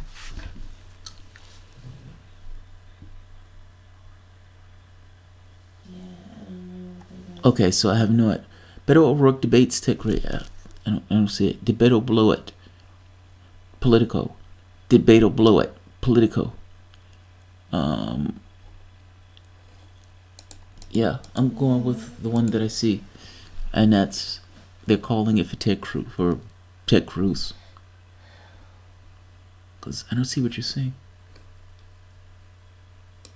and you can't tell me where you found it. I just told you that was a reporter on See Something TV. I came off of it now to find more. Just sit back on your button. No, it's me closing windows to go out, and it was on a live feed. He was reporting that somebody was called it. Just tell me what you got. Okay. It wasn't me reading something. It was him saying, New York Times just called it for Beto. All right. Ted Cruz projected to win Texas. If that changes, fair enough. But right now, that's what we got. And let me see if the other site confirms it. Texas.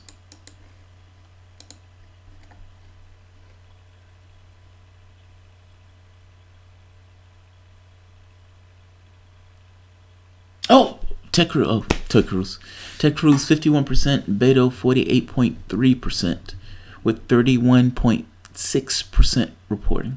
Yeah, it's still such low reporting for them to call it, but I guess. I think they're making projections based on some of the districts that they know to be Republican districts, and they're assuming that those districts are going to go for a Republican.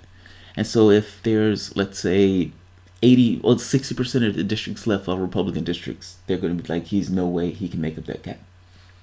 That's what they're going with. I think that's why they say projected. But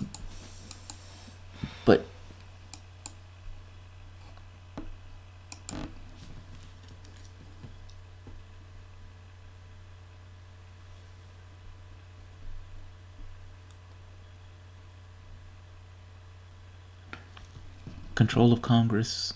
All right, so it looks like Democrats are going to take control of Congress. Good. By the same token, everybody that I was looking for and I wanted to win lost. Let's look at Abrams. Abrams is also failing in this case. That was Georgia.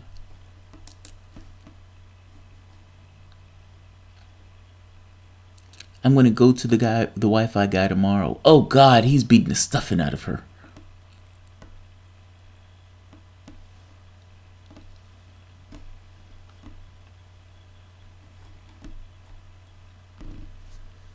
They haven't called it yet, though.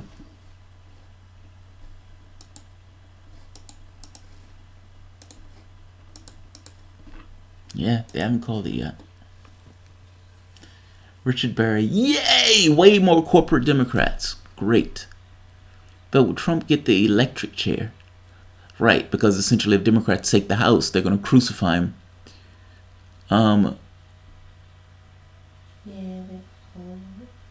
DNC is not progressive. I don't think they are. McCaskill is getting slaughtered. Is she? Claire McCaskill? That would be a big loss for the Democratic Party. Let's see. Let's get back here. Heidi Heitkamp lost, so there was that.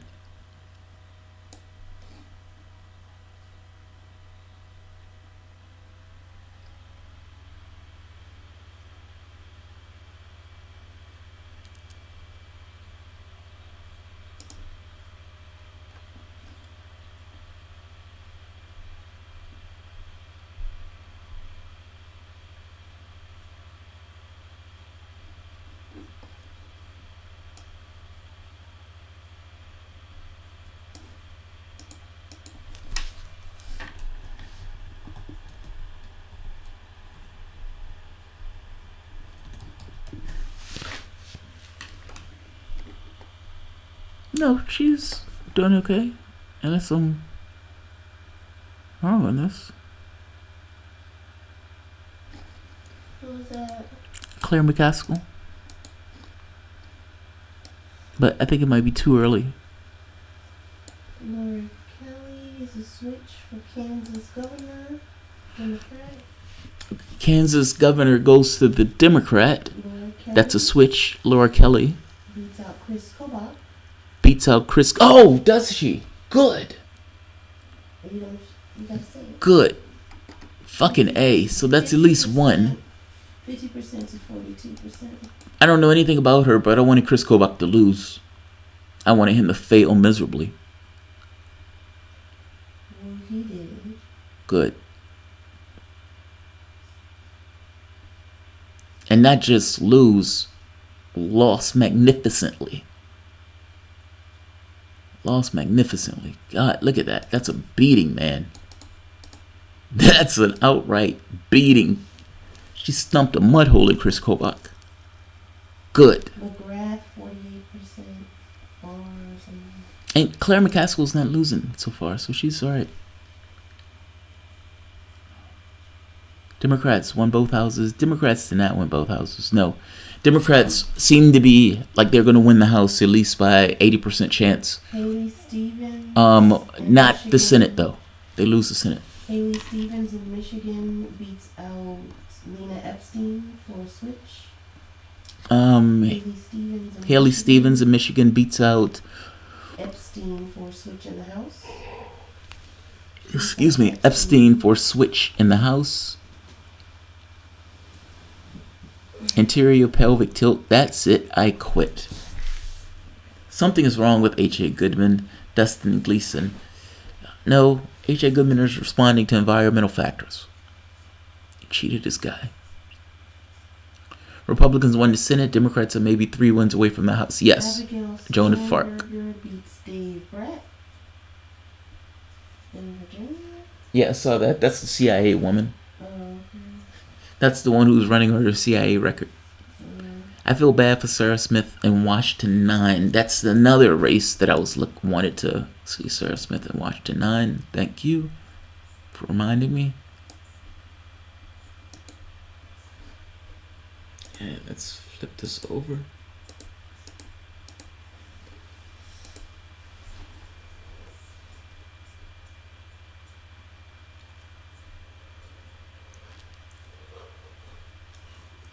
Oh, it hasn't ran yet. That's right. Those aren't going to run for another few hours. Yeah, I don't think I'll be up for those. My powers are failing on me. That's another switch. Not sure what that one on a different page now. Let me see what's going on with Gillum. But it looks like Gillum is going to lose. It's like, get your face. Fix your face. Fix your face.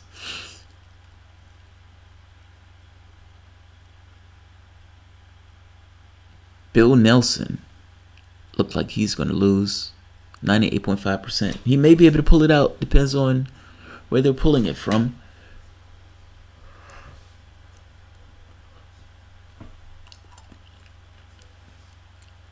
Alright, so Leon County, Florida has 97.4% reporting. Bill Nelson has won 65%.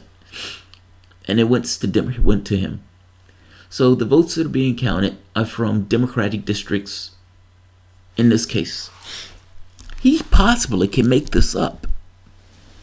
Like this, 95%. Bill Nelson is destroying Rick Scott in the state, in that district. Same thing with this, 92%.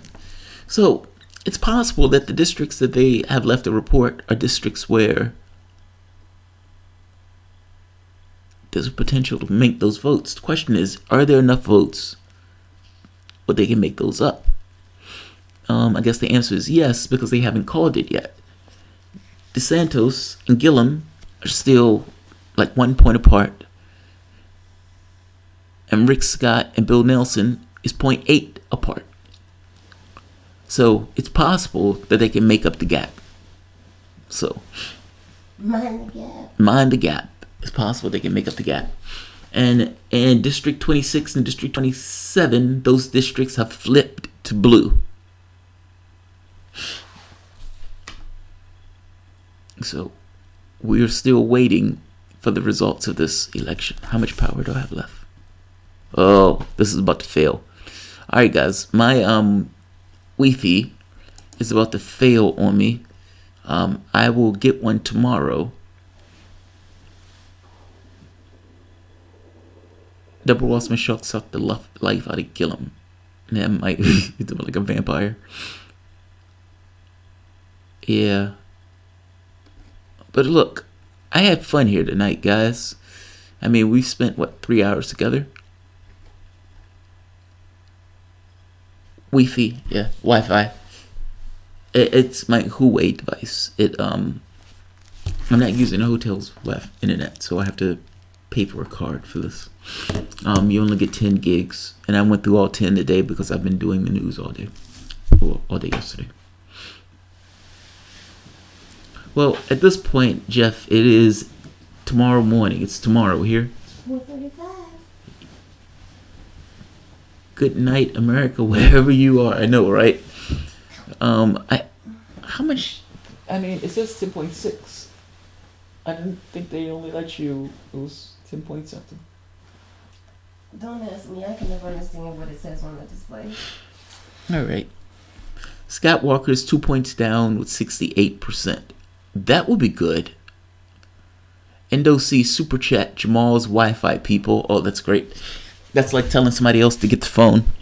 It's like the phone's ringing. You get the phone. Somebody get the phone. It's like, why are you telling somebody else to get the phone? But NdoC, I appreciate the sentiment. Thank you. Too bad the next 30 minutes really shows more accurate results. No, that's true. That is true. I wish hotel review sites would include Wi-Fi's criteria. So they do include Wi-Fi. The problem is that the Wi-Fi sucks. Well, he's talking about maybe listening speeds or something. Oh, like listening speeds. Yeah, the Wi-Fi just sucks. Wi-Fi sucks. It can't carry a signal. It works for me. TYT has 22,000 dislikes. Wow, that's brutal. That's brutal. Well, they're probably trying to do the blue no matter who stuff. I don't know. MacArthur, Louisiana. I should have went to bed earlier. Why? You were here with us. And 108 other souls. Nothing wrong with that, man. All of us are together. Oh, quality of Wi-Fi, yeah. Yeah, the quality of Wi-Fi. I do too. Because it sucks. I can't carry a signal. The most that I can do is upload videos. I can't run the stream on. Man, I know Jimmy is feeling it, man. I know he's feeling it. Nah, it wasn't that they were blue no matter who, just a lot of Trump trolls. Oh, I see. Fair enough. That's good to have a bunch of Trump trolls on there. Yeah. I gotta be honest, yeah, it's gotten to 0.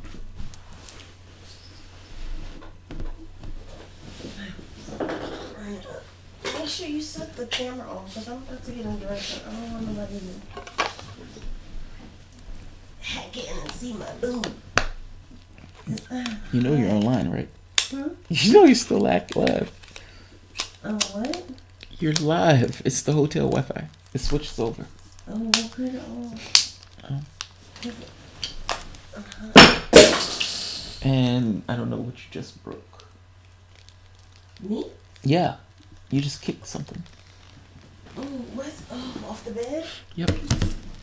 You didn't hear that? I did, but I didn't know anything was down there on the bed. All right. All of that was live. You're hearing a moment from a real life. Real life? Yeah. Real life in a hotel? All right, guys. I'm going to end this. Did Gillum or Stacey concede? No, I don't think they've conceded. TYT super chats are in the hundreds each. Yikes. Yeah, gotta be nice. Gotta be nice. How do you get that? So that's almost down. You're live. Yeah, we're live. CIA webcam broke. No, I accidentally kicked the Wi-Fi cord, which slammed it to the floor and shattered into pieces. And then my wife kicked something off the bed too. Yeah, then my wife kicked something that broke. Yeah, alright guys. I will end this here because I'm pretty sure this signal sucks. If you all enjoy the content, please feel free to share, like, subscribe. Are you gonna do some election recap? You can always support through Patreon. Yes, I will probably do election recap. Apparently I'm frozen, which is why they're joking me. Yeah, guys, it's... Just go ahead and end it. Yeah, I'm ended.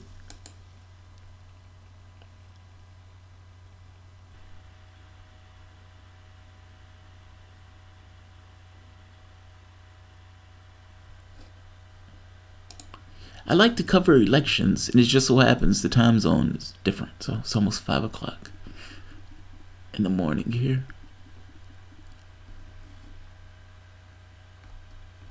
Gonna burn down the Huawei.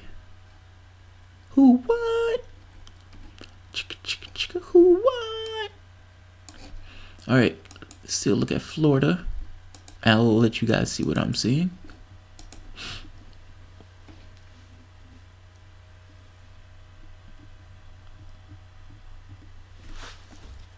DeSantis 49.9, Andrew Gillum 48.9, with 98.7% of the precincts reporting.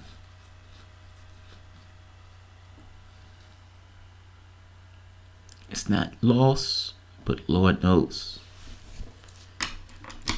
we're about to have a come to Jesus moment.